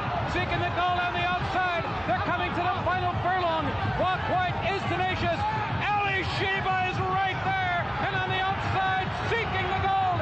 Ali Sheba with a short lead. He's unyielding, seeking the gold. A final move as they come to the wire. And Ali Sheba, America's horse, has done it. We were talking how Tisnow is the only horse to win the Breeders' Cup Classic back-to-back. Kind of forgotten about is the fact that Ali Sheba came oh so very close in those 2 Breeders' Cup Classics. We showed you that last one where he did win. There weren't lights at the time at Churchill Downs. Now they have night racing, right, but essentially only that photo finish right on the line. That light just kind of brought that field home. It was really, really dark that day. One of the marquee finishes in Breeders' Cup history, I think, that will always go down there. And, of course, trained by the late, great Jack Van Berg. Yeah, and that was the other part to the previous year when you had the 2 Derby winners meeting, and Ferdinand and Ali Sheba. You had 2 of the greatest riders of all time, and Bill Shoemaker and Chris McCarron, and 2 of the best trainers of all time in Charlie Whittingham and, as you mentioned, Jack Van Berg. Can't wait for this year's Breeders' Cup Classic. 2 championship days of racing right here at Del Mar, Friday, November 5th, and Saturday, November 6th. We're going to catch up on a workout that took place yesterday at Churchill Downs. Got Stormy speaking with Declan Carroll, who was aboard for that workout afterwards. Kate and Bradar. Declan Carroll was aboard, got Stormy. How did she feel? Since I've been on her, that's the best she's worked for me. Today was just all in hand. We let her do her thing today. She just cruised around there. We know what she is. She does everything well every time she works, so we're very pleased. You say since you've been on her, how long have you been on her? Talk a little about your relationship with her. Well, as many people know, she's my mom's horse there. I've worked her a few times starting this year, and then just scalped her a couple times. But she's all class. It doesn't get better than her. She just shows you what a good horse is. She's a 12-time winner, 3-time Grade 1 winner. What much more could you ask for? Your mom was on the pony taking you out there. You mentioned she's your mom's horse, and of course your dad, assistant trainer for Mark. Talk a little about the emotions going into this year's Breeders' Cup. It's huge. This is her probably last run. That's sad to see her go, but we're going to be looking for a big effort. She holds a close hand to us, so we're sad to see her go, but we're looking forward to seeing her in her run. All right, as are a lot of people as well. Well done. Thank you very much. Got Stormy has won a lot of hearts, that's for sure. got Stormy going in the FanDuel Breeders' Cup Mile, presented by the Permanently Disabled Jockeys Fund. She was not in that race the previous year, but in 2019 she had a good second to Uni, and she had a return to form in the 4-star Dave, beating the boys just a few starts ago up at Saratoga. She's a remarkable story. Yeah. Because, you know, she's owned by my racehorse, and Spendthrift Farm now of the late great B. Wayne Hughes. But initially she was owned by Gary Barber. And most fillies and mares at this stage of their career, when Gary Barber had her, they put her in the sale and probably think she'd go and be a broodmare. But, you know, the current connections brought her back to race. And I think it's great for the fans to see. You don't usually see that in situations like this. Earnings of over $3.2 million. I mean, she's a very good one. But I was glad that she came back this year. And she has a win at Del Mar at the distance. She took the Grade 1 matriarch here back in 2019. Got Stormy going in the FanDuel Breeders' Cup Mile, presented by the Permanently Disabled Jockeys Fund. So many great opportunities over 2 days. The knowledge that you've gained on this show, you can turn into money through a TVG account. Great time to sign up. And this is the wagering menu that you'll find through the TVG app and at TVG.com for the 2 days of racing here at the Breeders' Cup. On Friday, you can see a pick 5 starting there in race number 1, and there are 5 championship races that day, 5 Breeders' Cup races, but 10 races in all. And then looking ahead to Saturday, 9 Breeders' Cup championship races on a 12-race card. It is a defining 2 days. It's also a lucrative 2 days for horse players. The wagering menu is set for the Breeders' Cup World Championships here at Del Mar. When we come back, so we're here at the turf, we're going to hop in the surf thanks to Lane's End and a great cause. We'll explain when we return right after this.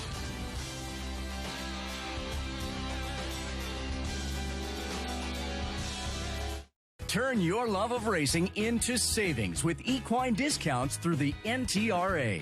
Purchase through equine discounts and receive great savings on well-known brands like John Deere, Sherwin-Williams, Big Ass Fans, Farmers Insurance, and Office Depot. Join thousands of other equine members and support companies that give back to the sport we all love. Call 866-678-4289 or visit equinediscounts.com to start saving today.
At Calumet Farm, we're proud to offer proven stallions to fit every breeder's needs.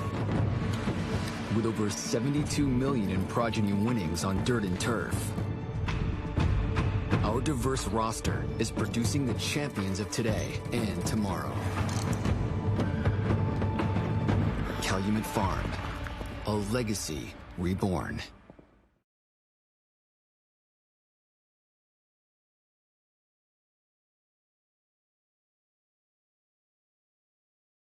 A look down the Pacific Coast Highway. It's inspired generations, and it's a surfliner ride to the Del Mar Thoroughbred Club that connects everyone in Southern California. And once you get here, there's so much to see and do. It is a world-class destination point, and the world of Thoroughbred racing. It comes here Friday, November 5th and Saturday, November 6th for the 38th running of the Breeders' Cup World Championships. Welcome back to Breakfast at the Breeders' Cup on site here at Del Mar. I'm Todd Schrupp for America's Horse Racing Network, TVG.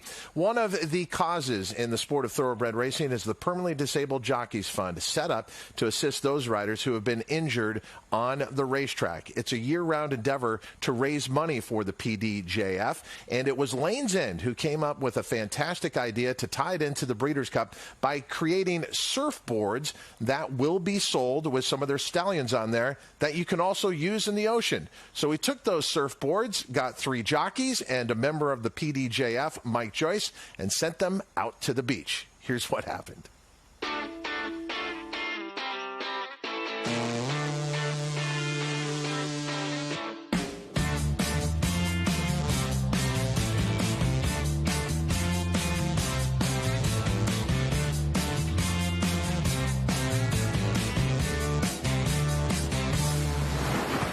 Hello, everyone. Welcome to Newport Beach here in Southern California. In preparation for the Breeders' Cup, we've got a great promotion going on thanks to our good friends at Lane's End. You see these commemorative surfboards that'll be ridden by me, Mike Smith, Joe Bravo, and Drayden Van Dyke today. You're going to see a lot of the stallions represented on these surfboards. Are going to be all over Del Mar for the World Thoroughbred Championships the first weekend in November. Afterwards, they're going to be auctioned off, and all the proceeds will go to the Permanently Disabled Jockeys Fund. So it's for a good cause. We came out to the beach today. It was 53 degrees. The water's even colder than that. And I'm dressed like an absolute fatted seal. So we're going to have some fun with this. I hope you do too. You'll just kind of simulate like you're paddling. You're just doing a push-up like you're standing on the ground. So it's just one quick motion.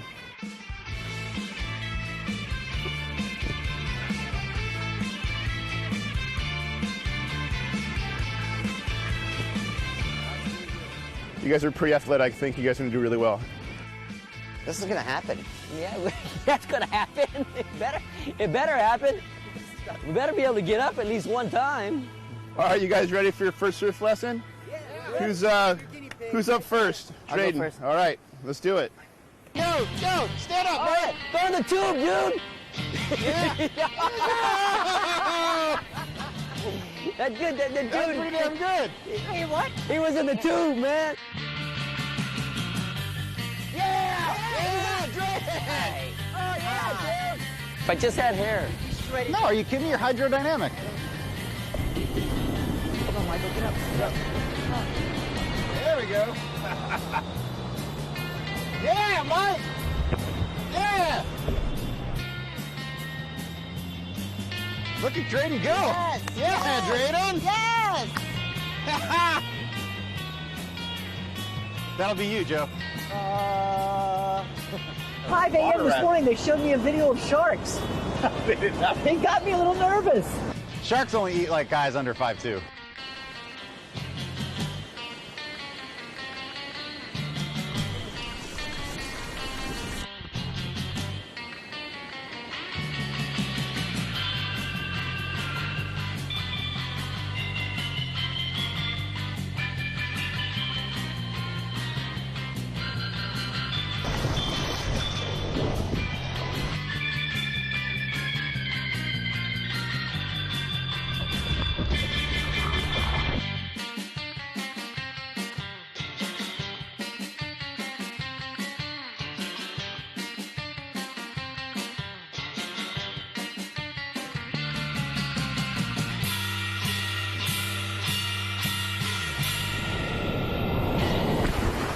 Guys, did we have a good time or what? Awesome. That was amazing. Awesome. All right, and remember, we're going to be auctioning these off for the PDJF right around Breeders' Cup. Check it out. Commemorative Lane's End boards. We've got the ones that we rode, and the one you rode, Mike. Wait, hey, where'd he go? Where's Mike? Where's Mike with West Coast?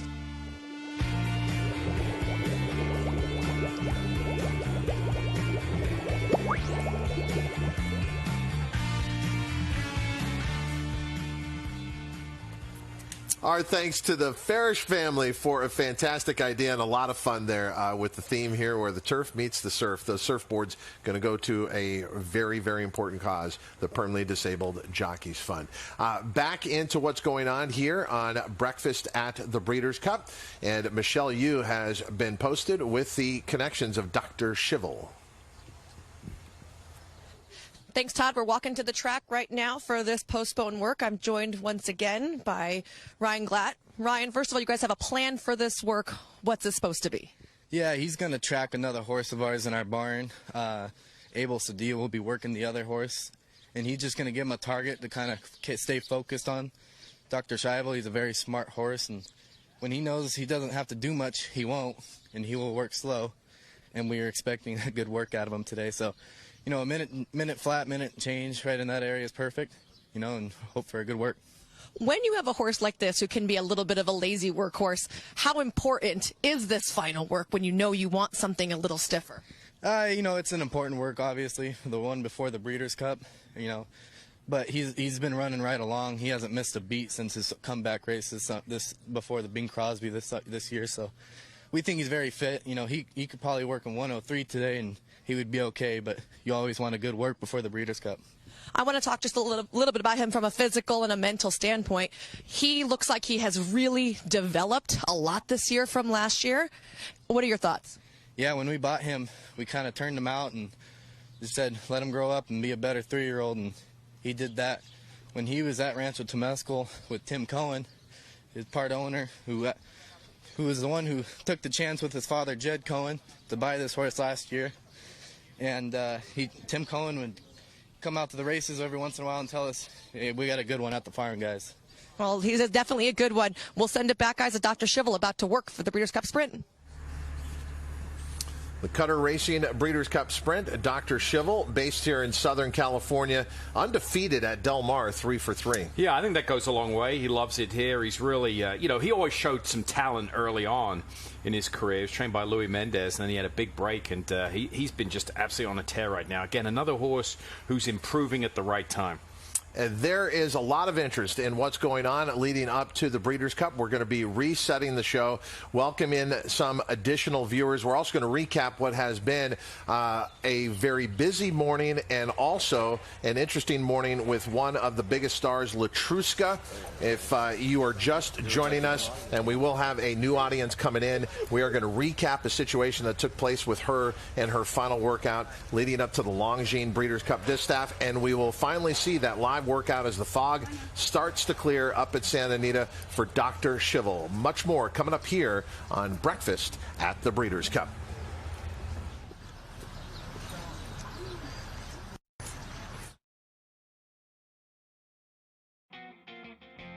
Gunrunner reaching for the wire, collected alongside, and then comes West Coast and War Story, but Gunrunner's on top of the world! He wins the Breeders' Cup Classic!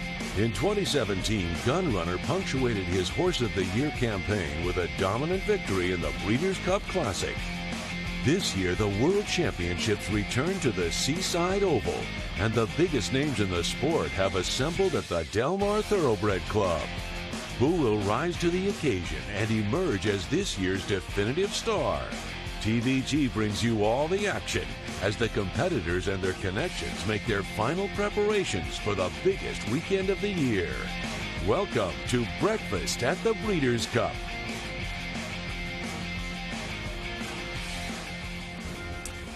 Breakfast at the Breeders' Cup welcomes you to the Del Mar Thoroughbred Club, looking through the starting gate where so many champions will move into line and have the biggest moment of their careers. Letrusca is one of them. She comes in as the heavy favorite of the Longines Breeders' Cup Distaff. The drama is supposed to be for the afternoon, but this morning there was a lot of drama surrounding her with an unexpected horse getting in the way of her final workout. Then there is Horologist, who will try and upset Letrusca in the Longines Breeders' Cup Distaff. She had no one near her this morning here at Del Mar, and everything went off fine.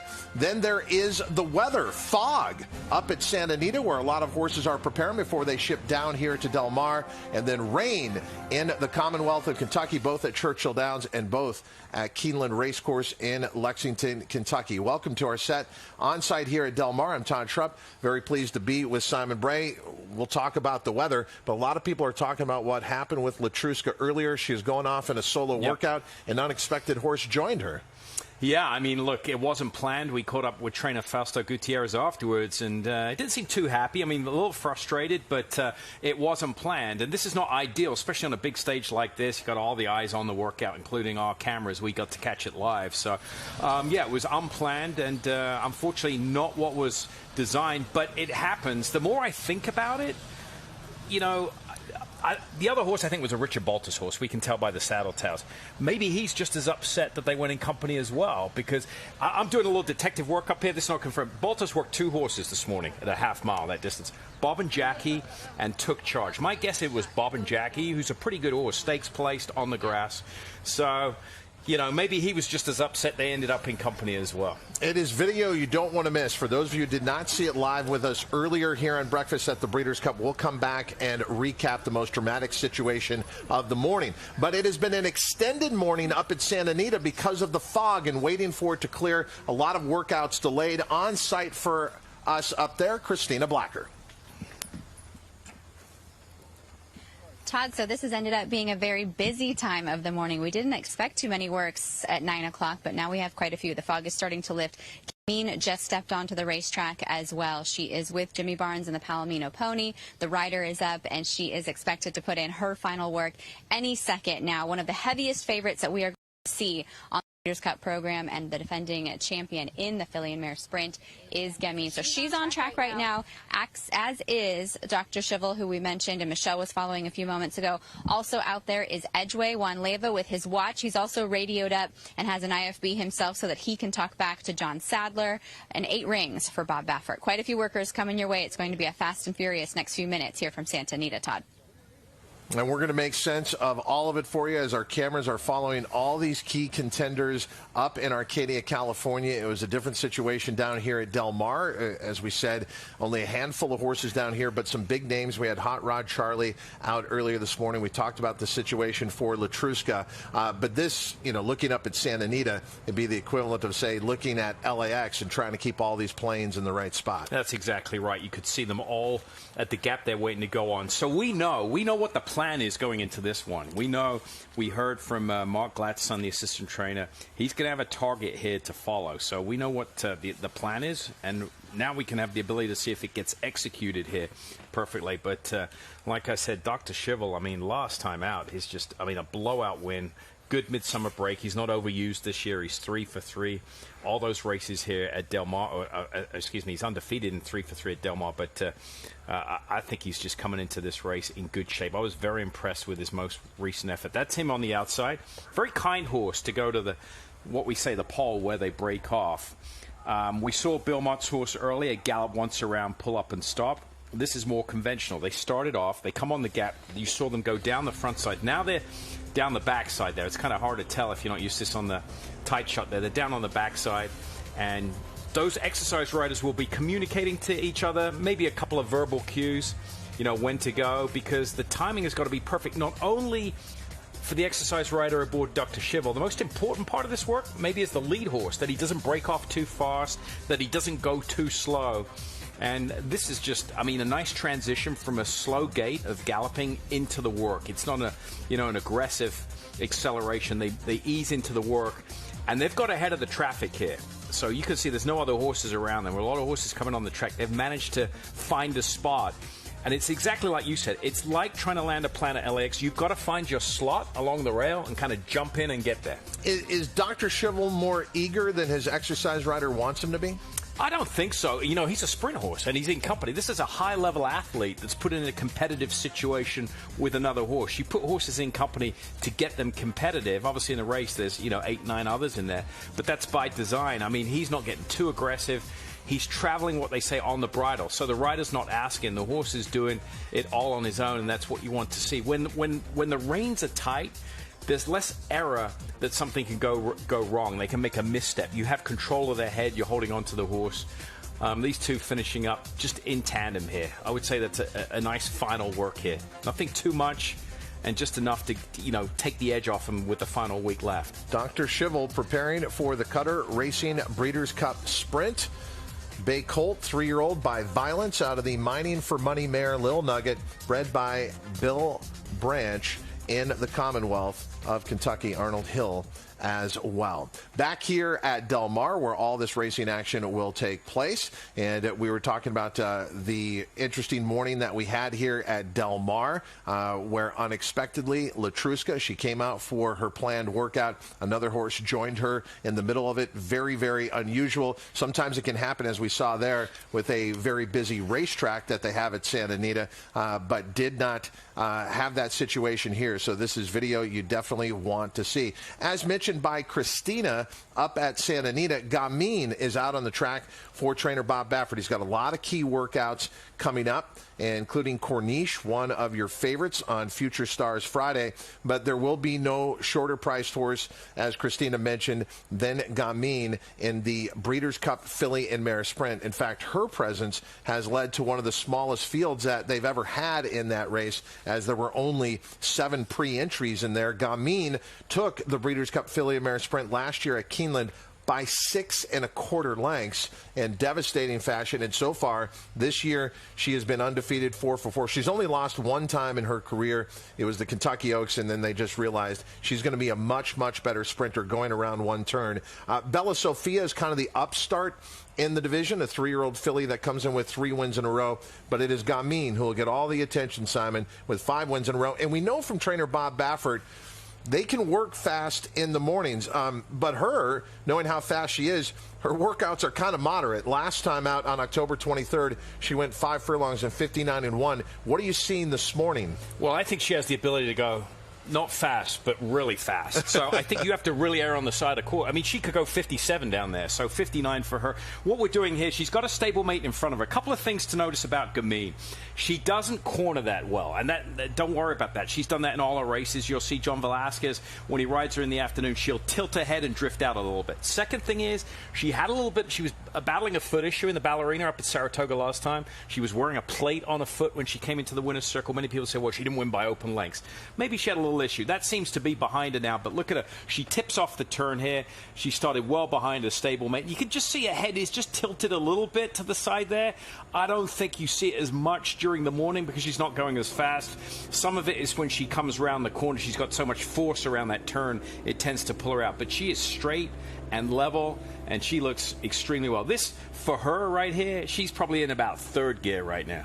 But I've heard from some people they don't think she's quite as good as she was last year when she dominated the division. What do you think? Well, I still think if she's not as good as last year, she's still good enough to win. That's the problem. She can bring a B game, and she's still good enough. Like I think maybe the wearing the plate last time on her foot might have had something to do with it. That's all behind her now. She looks great on the track. Gamine with her final major work before the Breeders' Cup Filly and Mare Sprint, part of 9 championship races on Saturday, November 6th, here at Del Mar. You're watching it live here on Breakfast at the Breeders' Cup, looking up to Santa Anita. And as we said, it is back and forth, a lot of action. Okay, so back to the situation with Letrusca. She is the heavy favorite for the Longines Breeders' Cup Distaff. This is earlier this morning. She goes up inside of a horse. Now, for those who are just getting used to the mornings, with the Breeders' Cup, all the Breeders' Cup participants wear that Breeders' Cup purple saddle towel so they can be designated. The horse that all of a sudden joined her did not have a towel and is not from her barn. No, I think what happened here, they're hooked up in company. Obviously, you have to, I mean, if we go back to the start, really tells the picture. The horse on the outside, I believe, is trained by Richard Baltus. That horse was in front of Letrusca, and I think working a half mile by design. Letrusca had her in front of her and then dropped down to the inside. They end up hooking up in company. Look, it's an error. Should it have happened? No. Did it happen? Yes. It's just unfortunate. I mean, the empty racetrack with about 10 horses that these two hook up together. I don't know. I mean, maybe like I said, that Richard Baltus is just as upset that his horse jumped in company because, you know, he obviously wasn't looking for company, right? He sent the horse out there solo. It's just miscommunication. They should have been more separated at the start of their work. And Joaquin Jaime talked to the trainer of Letrusca, Fausto Gutierrez, aboard. He said, look, these things happen. We're still on schedule. Not what I wanted, but we're still on schedule. But who was that other horse? Joaquin. Yeah, Todd, you and Simon are correct. It was a Richard Baltus horse when you could see the red and white towel on that horse coming down the stretch. I went over to Richard's barn here at Del Mar, and he did confirm to me that the unexpected workmate with Letrusca early this morning was his 2-year-old filly by the name of Brandon's My Lawyer. She is a horse that is very lightly raced. She only has 2 lifetime starts. She broke her maiden here first time out on the grass at Del Mar, and then most recently was 6th in the Surfer Girl Stakes. He confirmed that that was the unintended workmate for Letrusca this morning in the 2-year-old filly in Brandon's My Lawyer. And Todd, he said, look, I'm sorry, that's not exactly what we wanted to do. According to Richard, he thought that Letrusca broke off at the 5-furlong pole. His horse went down towards the inside and broke off at the half-mile pole. And he said the other part to this, too, is the kid that was working Brandon's My Lawyer, he's very light, about 100 pounds. And, of course, he had another a bigger rider on Letrusca earlier this morning. He said he felt bad about it. He really hopes that Fausto's not mad about him for exactly what happened. But that was the other part to this story, Todd, of who was this workmate, unintended workmate earlier today. And it was from the Richard Baltus barn, and Brandon's My Lawyer. Simon, it goes back to what you said. Everyone was just writing to instructions out there, and then it all came together. That's exactly. I'm glad to hear that follow-up. That's exactly what I thought happened, because Brandon's My Lawyer was in front of Letrusca, so it was going a half mile. And what happens, Letrusca started her work earlier, and by doing that, actually engaged with the 4, and they both hooked up together. By the way, Brandon's My Lawyer. Yeah, right. I'll work in with Letrusca. Yeah. And we did mention the difference in the weights earlier about the exercise, right? I think that had a lot to play with into it, too. 2-year-old working with the distaff favorite. Okay, yeah. It is certainly going to create a lot of discussion moving forward. Letrusca with her last major workout before the Longines Breeders' Cup distaff. Art collector, trainer Bill Mott brought a lot of his horses in here early to Del Mar, so we have seen him out on his pony horse. We've seen his horses. We showed you Horologist. We also had Channel Maker earlier. But here is a look at Art Collector, who will go in the Longines Breeders' Cup Classic, and the announcement that Mike Smith will ride in the race. But this is a live look at Art Collector, who's come back to form his last few starts. Yeah, he has. He was in the barn of Tom Drury for a while, and he showed good form earlier on his 3-year-old year and kind of lost his way. A couple of starts there, but I think he can be excused in the dirt mile last year. Ran in the Breeders' Cup dirt mile. That was too short for him. He gets an extra quarter of a mile. And then he came back in the Kelly's Landing, didn't run very well sprinting. So reset, barn change, and he's rolled off 3 in a row. Been well spotted by Bill Mott. Won the Aladar Charlestown Classic and beat Maxfield in the Woodward. Maxfield, of course, going to the Clark. But, I mean, this is, if you want a video example of a horse just jogging perfectly, this is it right here. Hitting on what we call all 4 cylinders. Just a perfect gait here. Very sound. Rider taking the weight off the horse's back, just standing up in the irons there. And he is wearing a figure-8 noseband. You can see that noseband on the bridge of his nose. That's a piece of leather that crosses across the bridge of the nose under the jaw. Just keeps the jaw closed. Again, another tool to aid the exercise rider from losing control if the mouth comes open, get their horse over the bit. But that figure-8 noseband just keeps that mouth closed. The heavy favorite for the Breeders' Cup Filly Mare Sprint, Gamine, impressing up at Santa Anita, and following her as she comes off the racetrack, Christina Blacker. She just passed by us, Todd. That is Gamine heading back to the barn. She's been picked up by the groom. He's going to go ahead and walk her back as Jimmy Barnes still on the pony and out and keeping busy. And then if we can pan back to the left here, Chile, I want to show you, we talked yesterday about the added security just in terms of all Breeders' Cup runners and the veterinarians that are keeping an eye on them. That's Dr. Jenkins. He is here at Santa Anita this entire weekend, keeping an eye on every Breeders' Cup horse. When they come onto the track here, they jog in a circle in front of him right here. Gap. Then they go out to do their training. He's part of the team that is checking these horses multiple times. Last week, of course, this weekend, following the works and up until race day.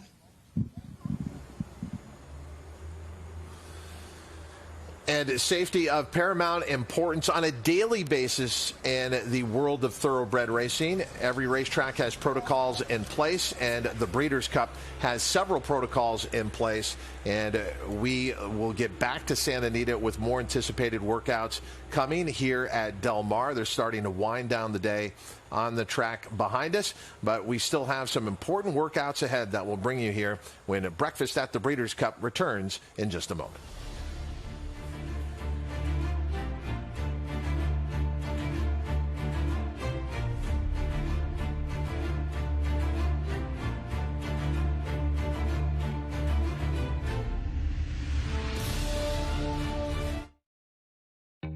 You know this type of place. You might even work in one. Hot, sweaty, uncomfortable. But it doesn't have to be that way.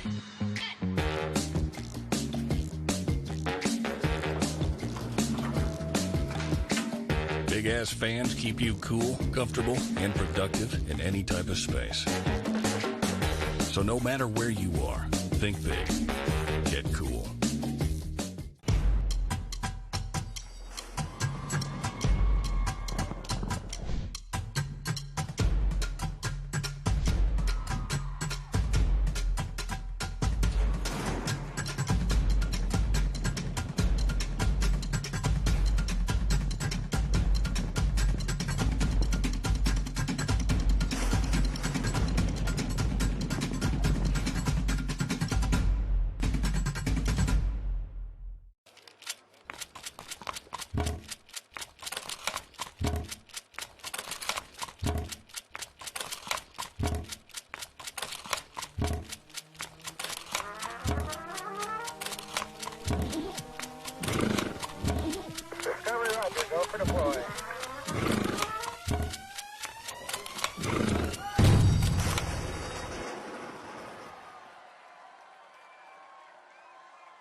With the TVG app, get expert analysis and free handicapping advice from here. Place a bet in just a few simple taps from here. And even stream races live from here. Access, analysis, and action from anywhere. Download today and get a $300 risk-free bet on the Breeders' Cup. TVG. Onto the app. Off to the races. You're watching Breakfast at the Breeders' Cup. It's been an eventful morning as preparations continue for the Breeders' Cup World Championships. Look at Letrusca. She's taken off in her final workout by herself earlier here at Del Mar, and then another horse joins her. Not a horse running in the Breeders' Cup, not a horse from her barn, but we've been able to piece this together. It is a 2-year-old from Richie Baltus's barn. And Simon, explain both trainers' viewpoints here. Okay, what happened here? Brandon's my lawyer is the filly on the outside. She wasn't supposed to be working in company, and she was ahead of Letrusca. She was going to go half a mile. Letrusca broke off a little quicker. They ended up working in company. No trainer did neither trainer did this by design. Fausto Gutierrez, he wasn't, too upset. He was very composed about it. Was it ideal? No. Richard Baltus apologized profusely through our reporter Joaquin Jaime. Say, look, he wouldn't have done this. Unfortunately, it's just two riders riding to instructions. It happens, but it's just unfortunate it happens with an empty racetrack, only about 8 or 9 horses around.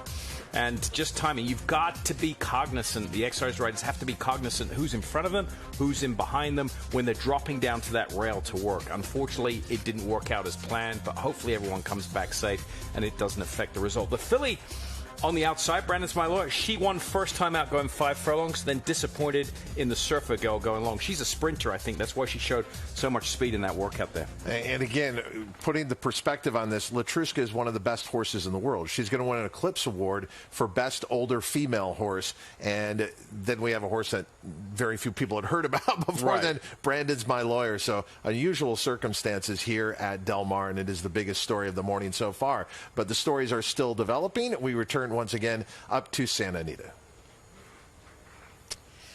Thanks, Hot. I'm joined once again by Ryan Glatt, who's probably sick of me by this point in the morning. What were your thoughts on Dr. Schivel's work? We thought he worked really good. You know, he went a little faster than what we expected, but it went great. And, you know, hopefully he comes back good out of it. And hopefully we got a good race next week. Not an inside post, hopefully an outside post, and hope for the best.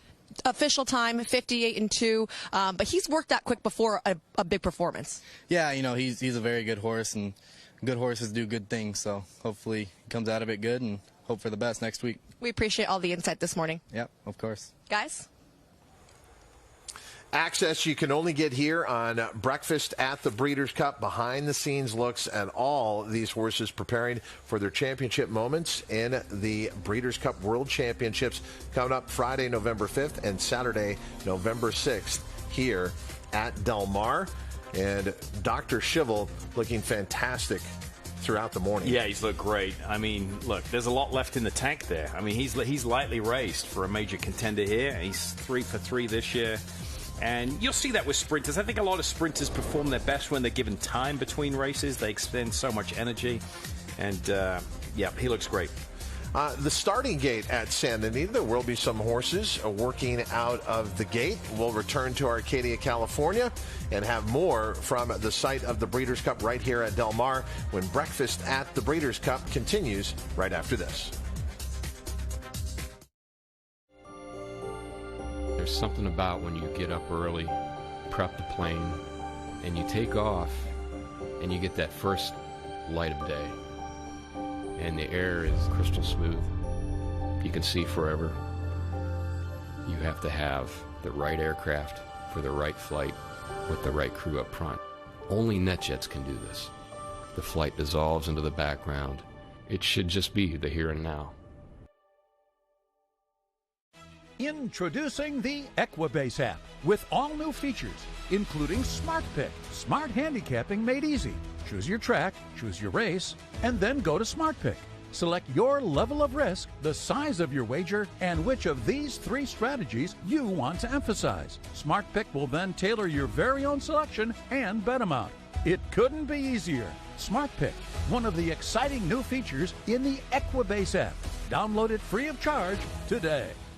Here in Pennsylvania, we're proud of our breeding program, the best in North America. But we're also proud to be leaders in this industry.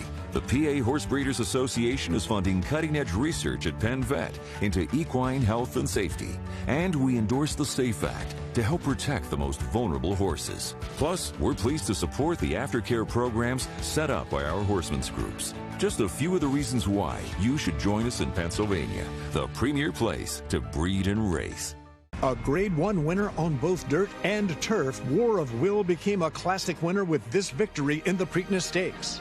He added turf credentials to his resume with a determined victory in the Grade 1 Maker's Mark Mile, a winner and Grade 1 placed at 2, multiple graded stakes victor at 3, and Grade 1 winner again at 4. This son of War Front has proven his class at every level.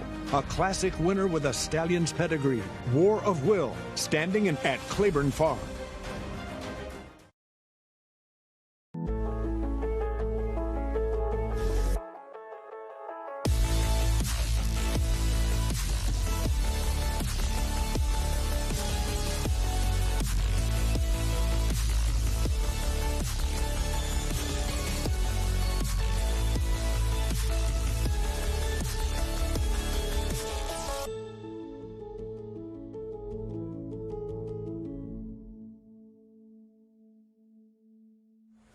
Breeders' Cup apparel and products represent everything the Breeders' Cup stands for. Handcrafted, expertly designed. Own a piece of the events that defines an industry. Available at breederscupshop.com.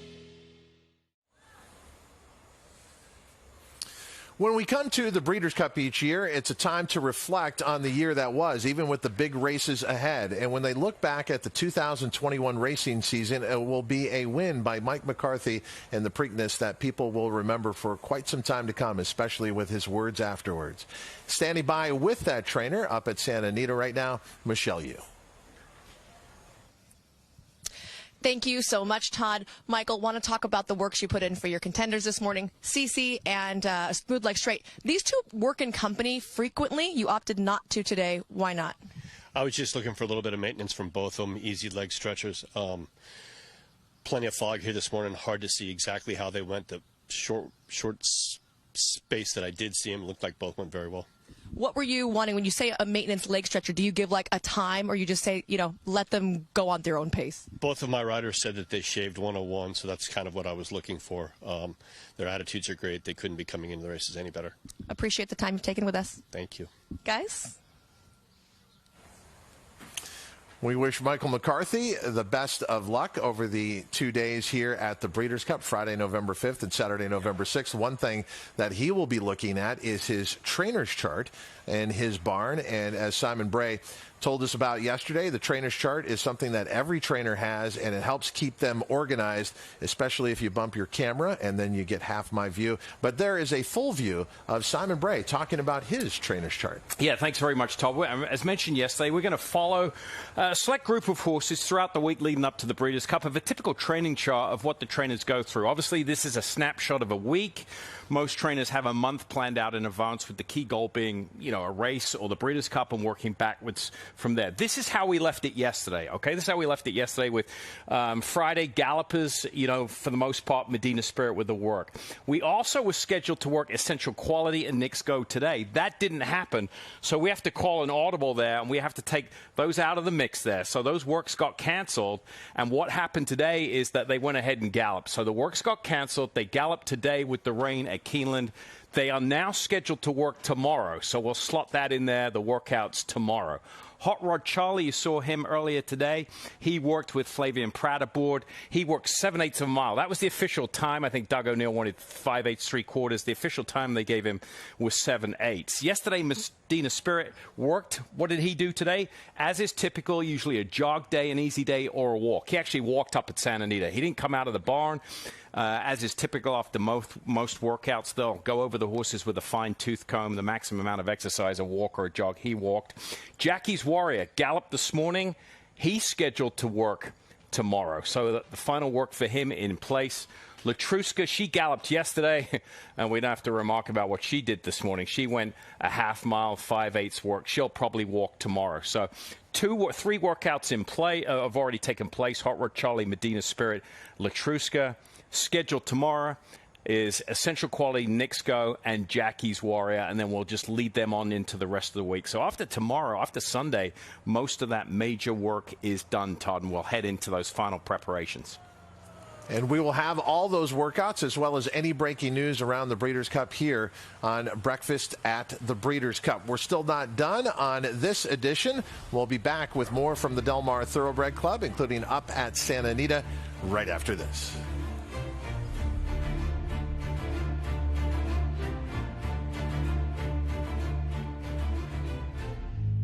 With the TVG app, get expert analysis and free handicapping advice from here. Place a bet in just a few simple taps from here. And even stream races live from here. Access, analysis, and action from anywhere. Get cash back for finishing second or third on all Breeders' Cup races. TVG. Onto the app. Off to the races. The November sale is a destination event for buyers and sellers around the world. The ambiance during the September sale was incredible. As we move into Keeneland November, I think people will find a new experience, a new atmosphere, new optimism. Anybody who participates, buying and selling, when they participate in Keeneland, they're reinvesting in the industry. That is the mission. It allows us to build for the future, and the future is bright. The future is bright at Keeneland November. You know this type of place. You might even work in one. Hot, sweaty, uncomfortable. But it doesn't have to be that way.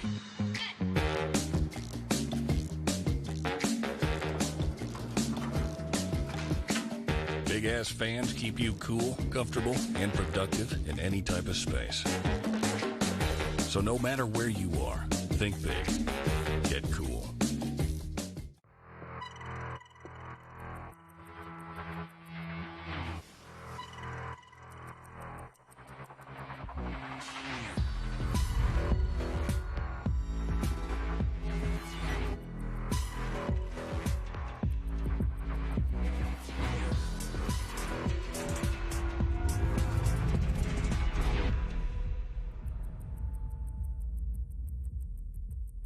Longines.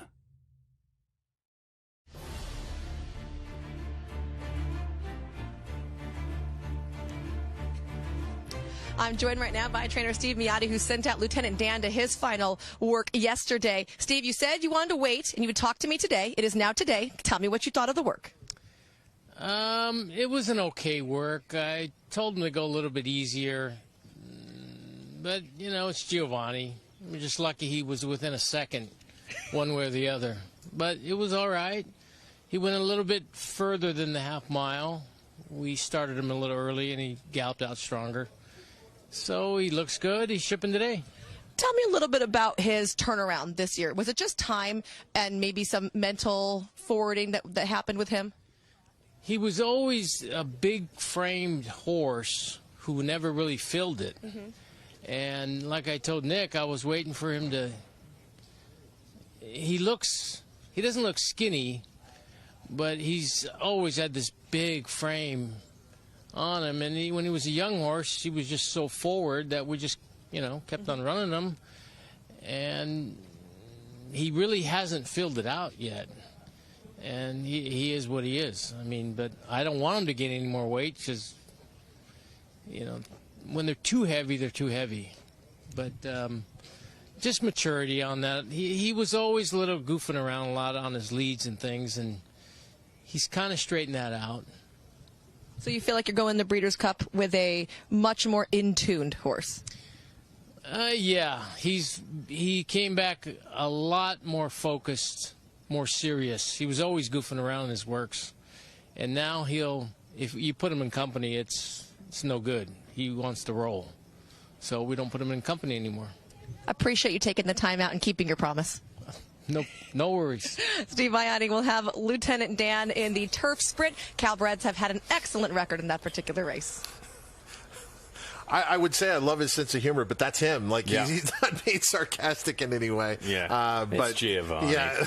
He'll go in a second. Lieutenant Dan, 3 for 3 over the Del Mar turf course and a serious threat in the Breeders' Cup turf sprint. That will be on Saturday. There are other workouts taking place in other parts of the country. In New York yesterday, a lot of key workouts taking place there. Malathaat, who dominated the Kentucky Oaks, is one of your top 3-year-old fillies, trying to come in and beat older horses of the Longines Breeders' Cup Distaff. In other words, trying to beat Letrusca. But taking a look yesterday at Malathaat for trainer Todd Pletcher. Okay, a couple of things to note here. They're on the training track at Belmont. If we said this is a Belmont and it doesn't look familiar to you, Big Sandy, this is because it's at the training track, which is 1 mile in circumference in itself. Todd Pletcher utilizes that training track for a lot of his works. Malathaat on the outside, they went to 5/8 in 101. And 1, that's the standard for Todd Pletcher. You don't see many of his horses going down there in 59. They usually work on the bridle in company, exactly what she's doing there. She will be trying older horses for the first time, and that's the good thing about these races. It's generations going against each other, so we, absolutely get to define a champion. Malathaat preparing for Saturday, November 6th here at Del Mar in the Longines Breeders' Cup Distaff. On Future Stars Friday, a major horse working for trainer Chad Brown for the TVG Breeders' Cup Juvenile presented by Thoroughbred Aftercare Alliance. Taking a look at Jack Christopher, who's been brilliant in 2 starts. His debut win at Saratoga in a sparkling time, 6 furlongs, 109.4, and then absolutely taking apart the field in the Grade 1 Champagne last night. That's him on the outside, white jacket, away from the training track. Chad working on the main track here. This horse was absolutely, like you said, devastating last time out.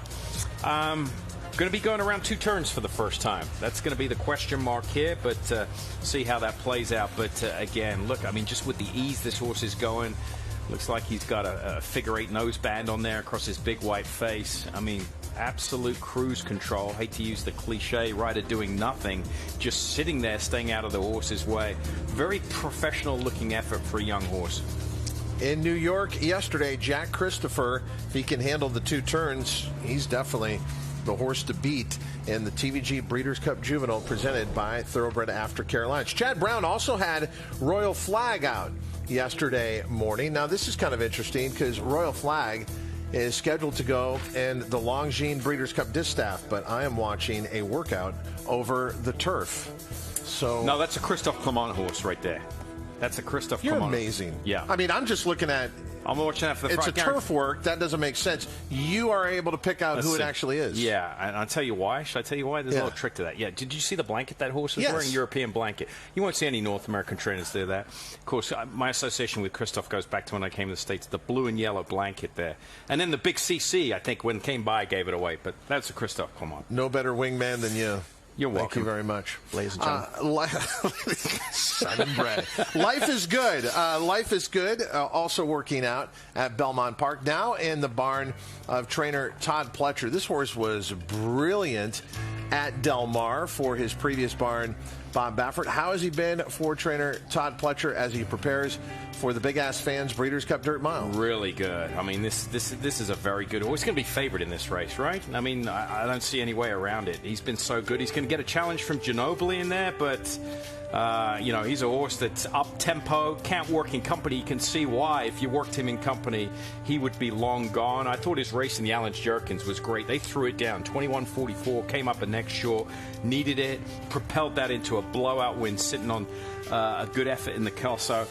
That means he's coming into this race third starter off a form cycle, off a layoff, and that usually portends very well for these types of horses. He looks great. Life is good, coming back to where it all started for him at Del Mar, and as Simon said, one of the favorites for the Big Ass Fans Breeders' Cup Dirt Mile. Trying to take a bite out of the competition, and the Cutter Racing Breeders' Cup Sprint is Firenze Fire. Yeah, and appropriately named. Well, like you said, I mean, what did he bite into his competition? He broke through the gate last time. He's a tough horse to handle. He really is, but he's very good. I mean, as of late, a lot of seconds, but he has 14 wins from 37 starts. Here he is. And that famous shot of him, it was last time out, right? No, two starts ago, the Grade 1 4-Go. With Yopon, that's right. And he broke through the gate last time out. Yeah, he reached over and he took a massive hunk out of Yopon, deep stretch. And at the age of 6, Firenze Fire, 14 wins out of 37 lifetime starts going in the Cutter Racing Breeders' Cup Sprint. So you have all these preparations in the mornings, and then in one afternoon, it can all change. You got to be a little bit lucky at the post position draw. All these connections have a range of post positions they'd like to get. So there is going to be some drama when those post positions are finally drawn. And this Monday, November 1st, that will happen in the paddock here at Del Mar. Brittany Ayrton of TVG and NBC, Nick Luck of NBC will be the co-hosts of the post position draw, with all 14 championship races being drawn, and our TVG team will also be bringing it to a global audience. I'll be with Simon Braid, Mike Joyce, and Joaquin Jaime. Don't miss it. Brought to you by Rood and Riddle. It is the Breeders' Cup post position draw this Monday at 2:30 Pacific time. We'll be back with more Breakfast at the Breeders' Cup in just a moment.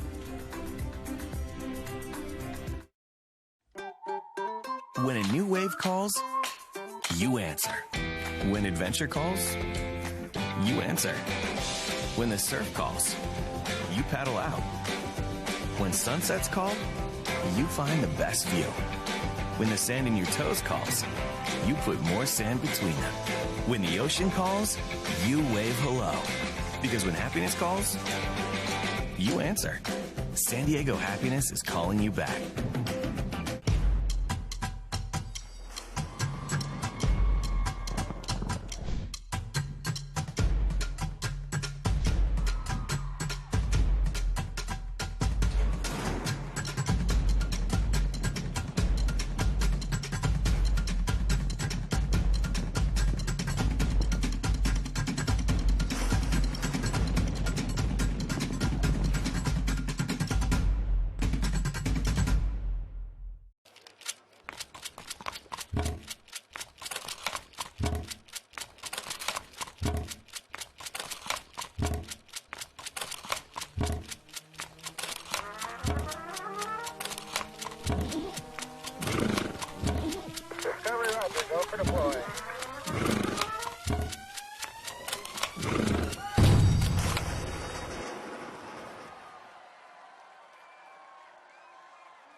At PNC Bank, we believe in the power of taking steps forward, moving ahead, whatever the pace and whatever the size.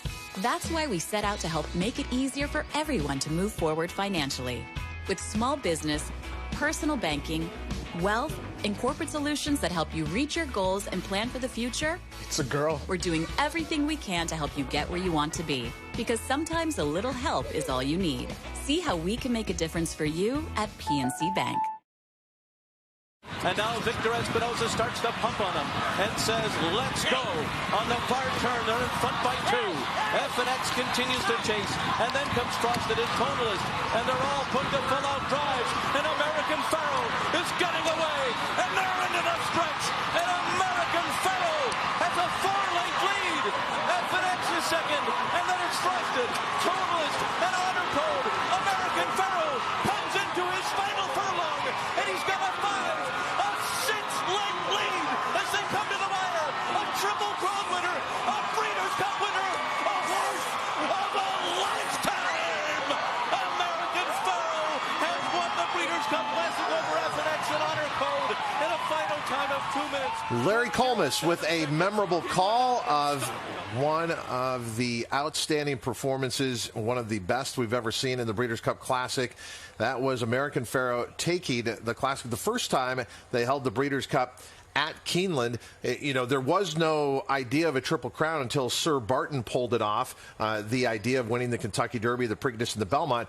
That essentially is the first time we've seen the Grand Slam, a Triple Crown winner then going on to win the Breeders' Cup Classic. Yeah, remarkable feat. And like I said yesterday, off a poor performance in the Travis, I thought the barn and Bob Baffert did a great job getting him back. But you're right, the Grand Slam in the calendar year, obviously, going forward, maybe a Triple Crown winner hangs around for their 4-year-old year. It doesn't happen very often. Maybe they can pick up the Classic there and pick up the Grand Slam. But that was in a calendar year. It was a tremendous achievement. Let's take a look at the horses that were pre-entered for this year's Breeders' Cup Classic, headlined by 2 horses out of Brad Cox's barn. Knicks Go, the older horse, Essential Quality, the 3-year-old who will be taking on older horses for the first time, as well as some other 3-year-olds that he has faced along the Triple Crown Trail, talking about Hot Rod Charlie. But this field leaves a lot of possibilities in this year's Longines Breeders' Cup Classic. The key to this race, we say time, is going to be the first 220 yards, 1/8 of a mile, because there's some certain contenders here that need the lead. Medina Spirit is one of those. He's going to have to take the lead, I think, away from Knicks Go, who's going to be pressing the pace, and that just sets up for those horses that in that perfect spot. Essential Quality, Hot Rod Charlie in behind the pace. And then there is Tripoli, who won the TVG Pacific Classic right here at Del Mar. If you can go back to that form, that could put him into the mix amongst the contenders in the Longines Breeders' Cup Classic. Let's get more reports on the biggest race of the 2 days, the Longines Breeders' Cup Classic. We start with Christina Blacker. Todd, that's right. So as we showed you earlier this morning, or told you earlier this morning, Tripoli did put in his final workout. That was at 6:30 a.m. when the fog was heaviest. Juan Leyva was aboard, and he, on the watch that we showed you, was able to clock him in 59 flat, out in 111 for the work. Very happy. It sounds like he's a pretty straightforward horse. So Tripoli working today and expected to ship in the next couple of days. As far as Medina Spirit goes, we showed you his work yesterday. That was the final work for him. Luckily, he was able to avoid the fog. All eyes on Medina Spirit as he continues to train for the Classic. Those horses from Bob Baffert's barn will leave very early on Monday, about 3:30 or 4 o'clock in the morning, to avoid any kind of traffic. They'll load up on the van, take that short 2-hour journey down to Del Mar. For more Classic reports, we'll head to Michelle Yu.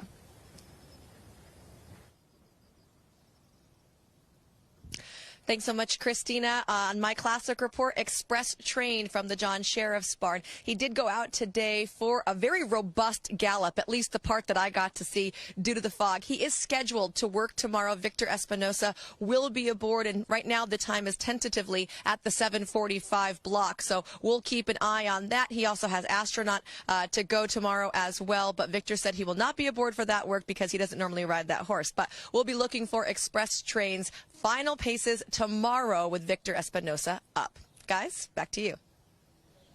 Well, Essential Quality is just chilling right now as he rests up for his workout tomorrow. That was pushed back. Easy day for him, as well as his other Classic contender in the Brad Cox barn, Knicks Go. Both of them just galloped today 1.5 miles after the renovation break at 7:30 this morning on a very sloppy racetrack. The rain pushing back the plans for the final workout. So now that workout will take place tomorrow, Sunday. The plans right now, weather permitting, call for Essential Quality to breeze first thing in the morning at 5:30 in company with Colonel Liam. It will be a 5-furlong workout from the half-mile pole, just kind of a maintenance move, but in company to keep him attentive and focused on the work at hand, as has been the custom for all his workouts. For Knicks Go, that workout is tentatively scheduled to happen after the break, and it will be solo, as he knows what his job is. And again, it will be a maintenance workout. That's the plan for the Classic contenders, then an easy day before getting on the plane to head to California. Well, Caton, for the Breeders' Cup Classic, 3 horses are already stabled here at Del Mar, starting with Hot Rod Charlie. We saw him work today earlier at 7:45. He had a 5-furlong workout in company with Flavie and Pratt aboard. And you look at Hot Rod Charlie's work tab since his victory in the Grade 1 Pennsylvania Derby, 5 furlongs, 6 furlongs, 7 furlongs, back to 5 furlongs today. He is fit and ready to go. Doug O'Neill told me after the work that it was pretty much what they've seen prior to this over at Santa Anita, just a nice controlled 5-furlong workout today for Hot Rod Charlie. Art Collector for Bill Mott, he galloped today. He's expected to have his final workout for the Breeders' Cup Classic tomorrow on Sunday. And then Max Player, part of quite a few horses that Steve Asmussen is bringing into the Breeders' Cup this year at Del Mar. Max Player, he galloped yesterday, he galloped today. He's actually still going to be galloping tomorrow. Reason being is because he's going to have his final workout for the Breeders' Cup Classic on Monday. So, Todd, that is the very latest of the 3 Breeders' Cup Classic contenders that are stabled right here at Del Mar as we lead you in to the Classic. Joaquin, thank you. Simon, as you mentioned, in a lot of these divisions, it's a chance for the 3-year-olds, many of whom have just been facing just 3-year-olds, to now step up against older horses. That is definitely true in the Longines Breeders' Cup Classic. So your assessment, have the 3-year-olds caught up to the older horses? Do they have the depth of, say, a horse like Knicks Go, who's been so consistent throughout the year as one of the best older horses? Well, I think the 3-year-olds stack up exceptionally well this year in the Classic. Knicks Go, I think, is arguably, of the older horses in the Classic, he's the best. The pace scenario is going to be tough for him, although, you know, he's going to get a challenge.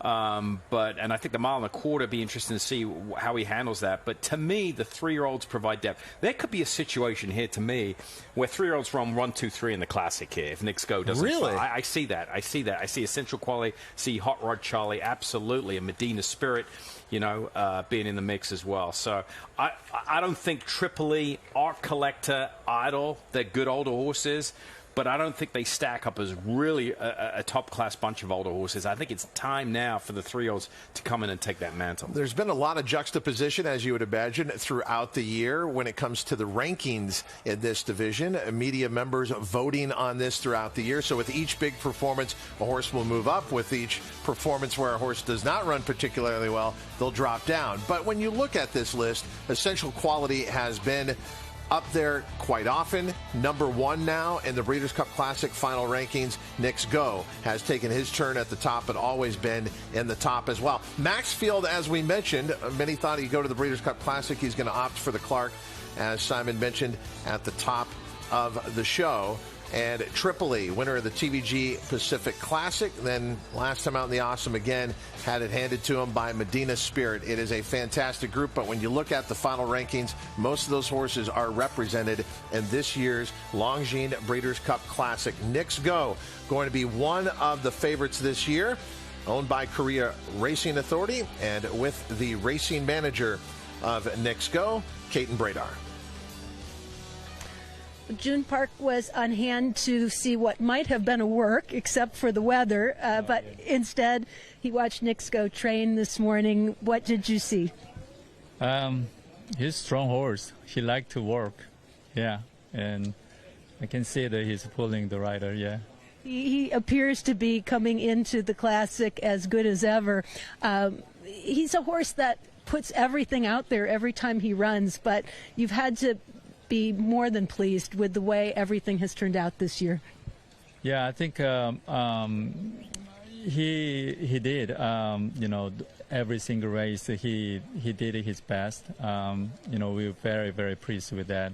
And then he has so much speed, and you know, sometimes we like to see the modern pace the race, but seems like he had a, fifth gear or sixth gear at the end, so he finished well, so we're very happy with him. Talk a little about the decision to race him this season rather than retire him or let him go to stud after triumphs in the Breeders' Cup and the Pegasus? You mean the last year? Yes. Yeah. He runs well at the Breeders' Cup .mile last year, and we always thought about going to the Pegasus World Cup.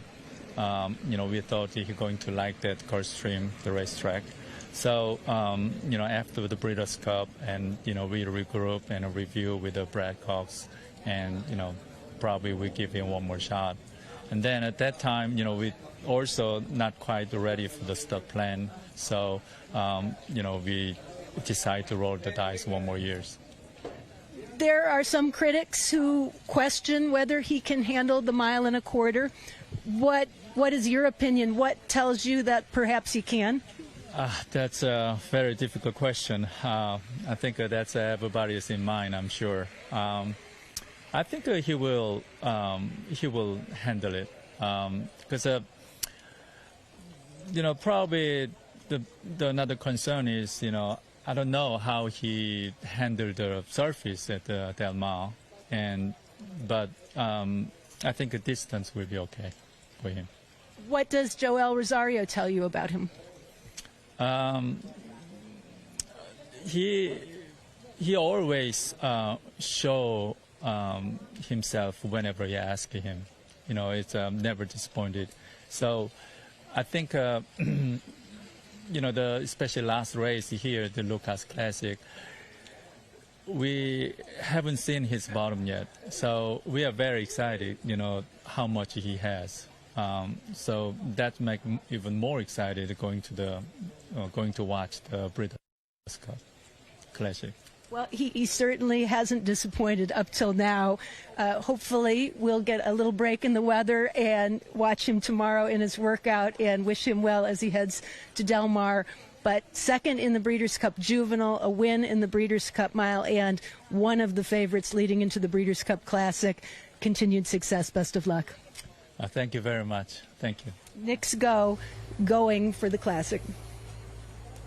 And that is going to be the prevailing question for Knicks Go, the 1.25 miles. He's dominated at a 1.8 miles. That doesn't seem like that much. He's going an extra 220 yards, but it is a demanding 220 yards when a horse like this is all out from beginning to end. Yeah, that final 220 yards, it can hurt him and it can help some others in the race. And the complex of the race that can completely change that last eighth of a mile. Look, you can't knock what he's done, though. This horse was purchased by the Korean Racing Authority at the end of his career to take back to Korea and standard stud. We've seen a lot of these Asian countries take American bloodlines, take them back and try and establish a big racing program. Japan has been successful with it, dating all the way back to Sunday Silence. This horse has performed so well that he's not making that trip. He's going to stand at TaylorMade Farms in Kentucky. He's established himself as a top-class sire potentially in the U.S. Knicks Go, one of the best Maryland breds of all time. So the jockeys who will be participating in the Breeders' Cup have had their mounts lined up by their agents. Standing by at Santa Anita, Christina Blacker with one of the best jockey agents in the country. I'm joined by jockey agent Brad Pegram. He represents with Flavien Prat and the Hall of Fame Mike Smith. Brad, I want to talk to you first about Flavien. Since the two of you have teamed up with your business, we've all noticed he's traveling quite a bit. He's had the opportunity to ride for some different barns as of late. What's your strategy in terms of building the strongest business that you can for him? We're just kind of looking for the best horses he can possibly be on, and if that means traveling to Kentucky or New York, that's kind of what we do. As far as him just in general, he's so focused. What is a day like for Flavien when we might not see him out riding? What does his day-to-day look like? He's very dedicated. He's at the gym quite a bit. I know he watches a lot of film of races. He's the ultimate professional. He's super competitive, very professional.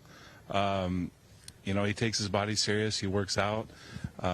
He's kind of checks all the boxes. One thing I've really noticed is just with all that working out, he's so strong. He's such a powerful finisher. What do you think as a rider are some of his greatest attributes?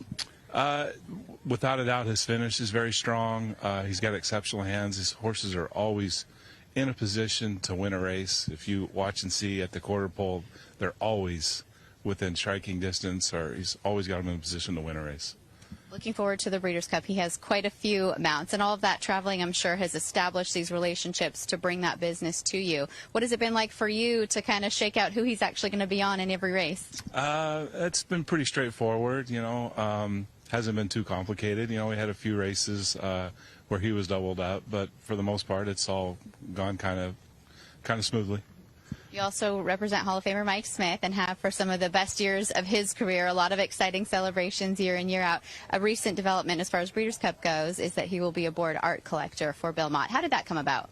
After he won the race at Belmont Park, which I believe was the Woodward, I'm not sure which one it was, but I had text Bill and let him know that Mike was available. Obviously, Saez is riding Essential Quality, so I thought, maybe with Mike and the history they've had over the years, and it worked out perfectly. I know you talk to your riders about decisions. Do you ever talk to them about tactics, or is that their own thing? Never. I have no clue how to ride a racehorse, and I never get involved in it. Well, you're doing a great job at your job, so good luck at the Breeders' Cup with both. All right, thank you very much. Brad Pegram, again, he represents Flavien Prat and Mike Smith out here on the West Coast. Strong weekend coming up for both of them at Del Mar for the Breeders' Cup. You know Brad quite well. Yes. What makes him a great jockey agent? He's level-headed. He does this business with integrity, and he's on top of things. And everyone can counterpoint that and say, well, it's easy when you got Mike Smith and Flavien Prat. Yeah, but you've still got to make some tough decisions. Obviously he wasn't doubled up much here in the Breeders' Cup, but some races everyone wants Flavien Prat. You got 5 trainers coming to all you've got to make those choices. So he does a great job. And to his point with Flavien Prat, true professional. I mean, that's a guy that you're not going to have any headlines about him off the racetrack. It's just not going to happen. All the headlines are going to be about what he does on the racetrack. All right, Brad Pegram sharing some of his insights with his jockeys that will be participating in the Breeders' Cup. All this information that we're bringing you here on Breakfast at the Breeders' Cup, you could be turning into money if you're a TVG account holder. The Breeders' Cup brings the best in the thoroughbred racing world together, so they only align themselves with the best. And TVG is the leader in advanced deposit wagering. So as the official wagering partner of the Breeders' Cup, we want you to experience being a TVG account holder. We're so sure you're going to love it. We are offering a risk-free bet up to $300. You can get the details at tvg.com/best bet, or you can walk up to your screen. Yeah. And the QR code. You just take the phone right there. By the way, take it right to the offer. Average win payoff for the Breeders' Cup of the 14 races 9-1. The average win payoff when it was run here in 2017, 14-1. We went from 1-2-1 shot all the way to bar of gold, right? 66-1. So there's prices to be had. Don't think it's going to be favorites. If you play the races year-round, you know it's the 2 best betting days in thoroughbred racing out of the year. And if you're just getting familiar with the sport, it is a fantastic introduction. We hope you've enjoyed this edition of Breakfast at the Breeders' Cup. We'll be back tomorrow starting at 7 a.m. Pacific time. But what a morning it was. Letrusca out for a solo workout, and then all of a sudden it turned into the 5 freeway just off Via de la Valle here. A little bit of traffic, actually a lot of traffic.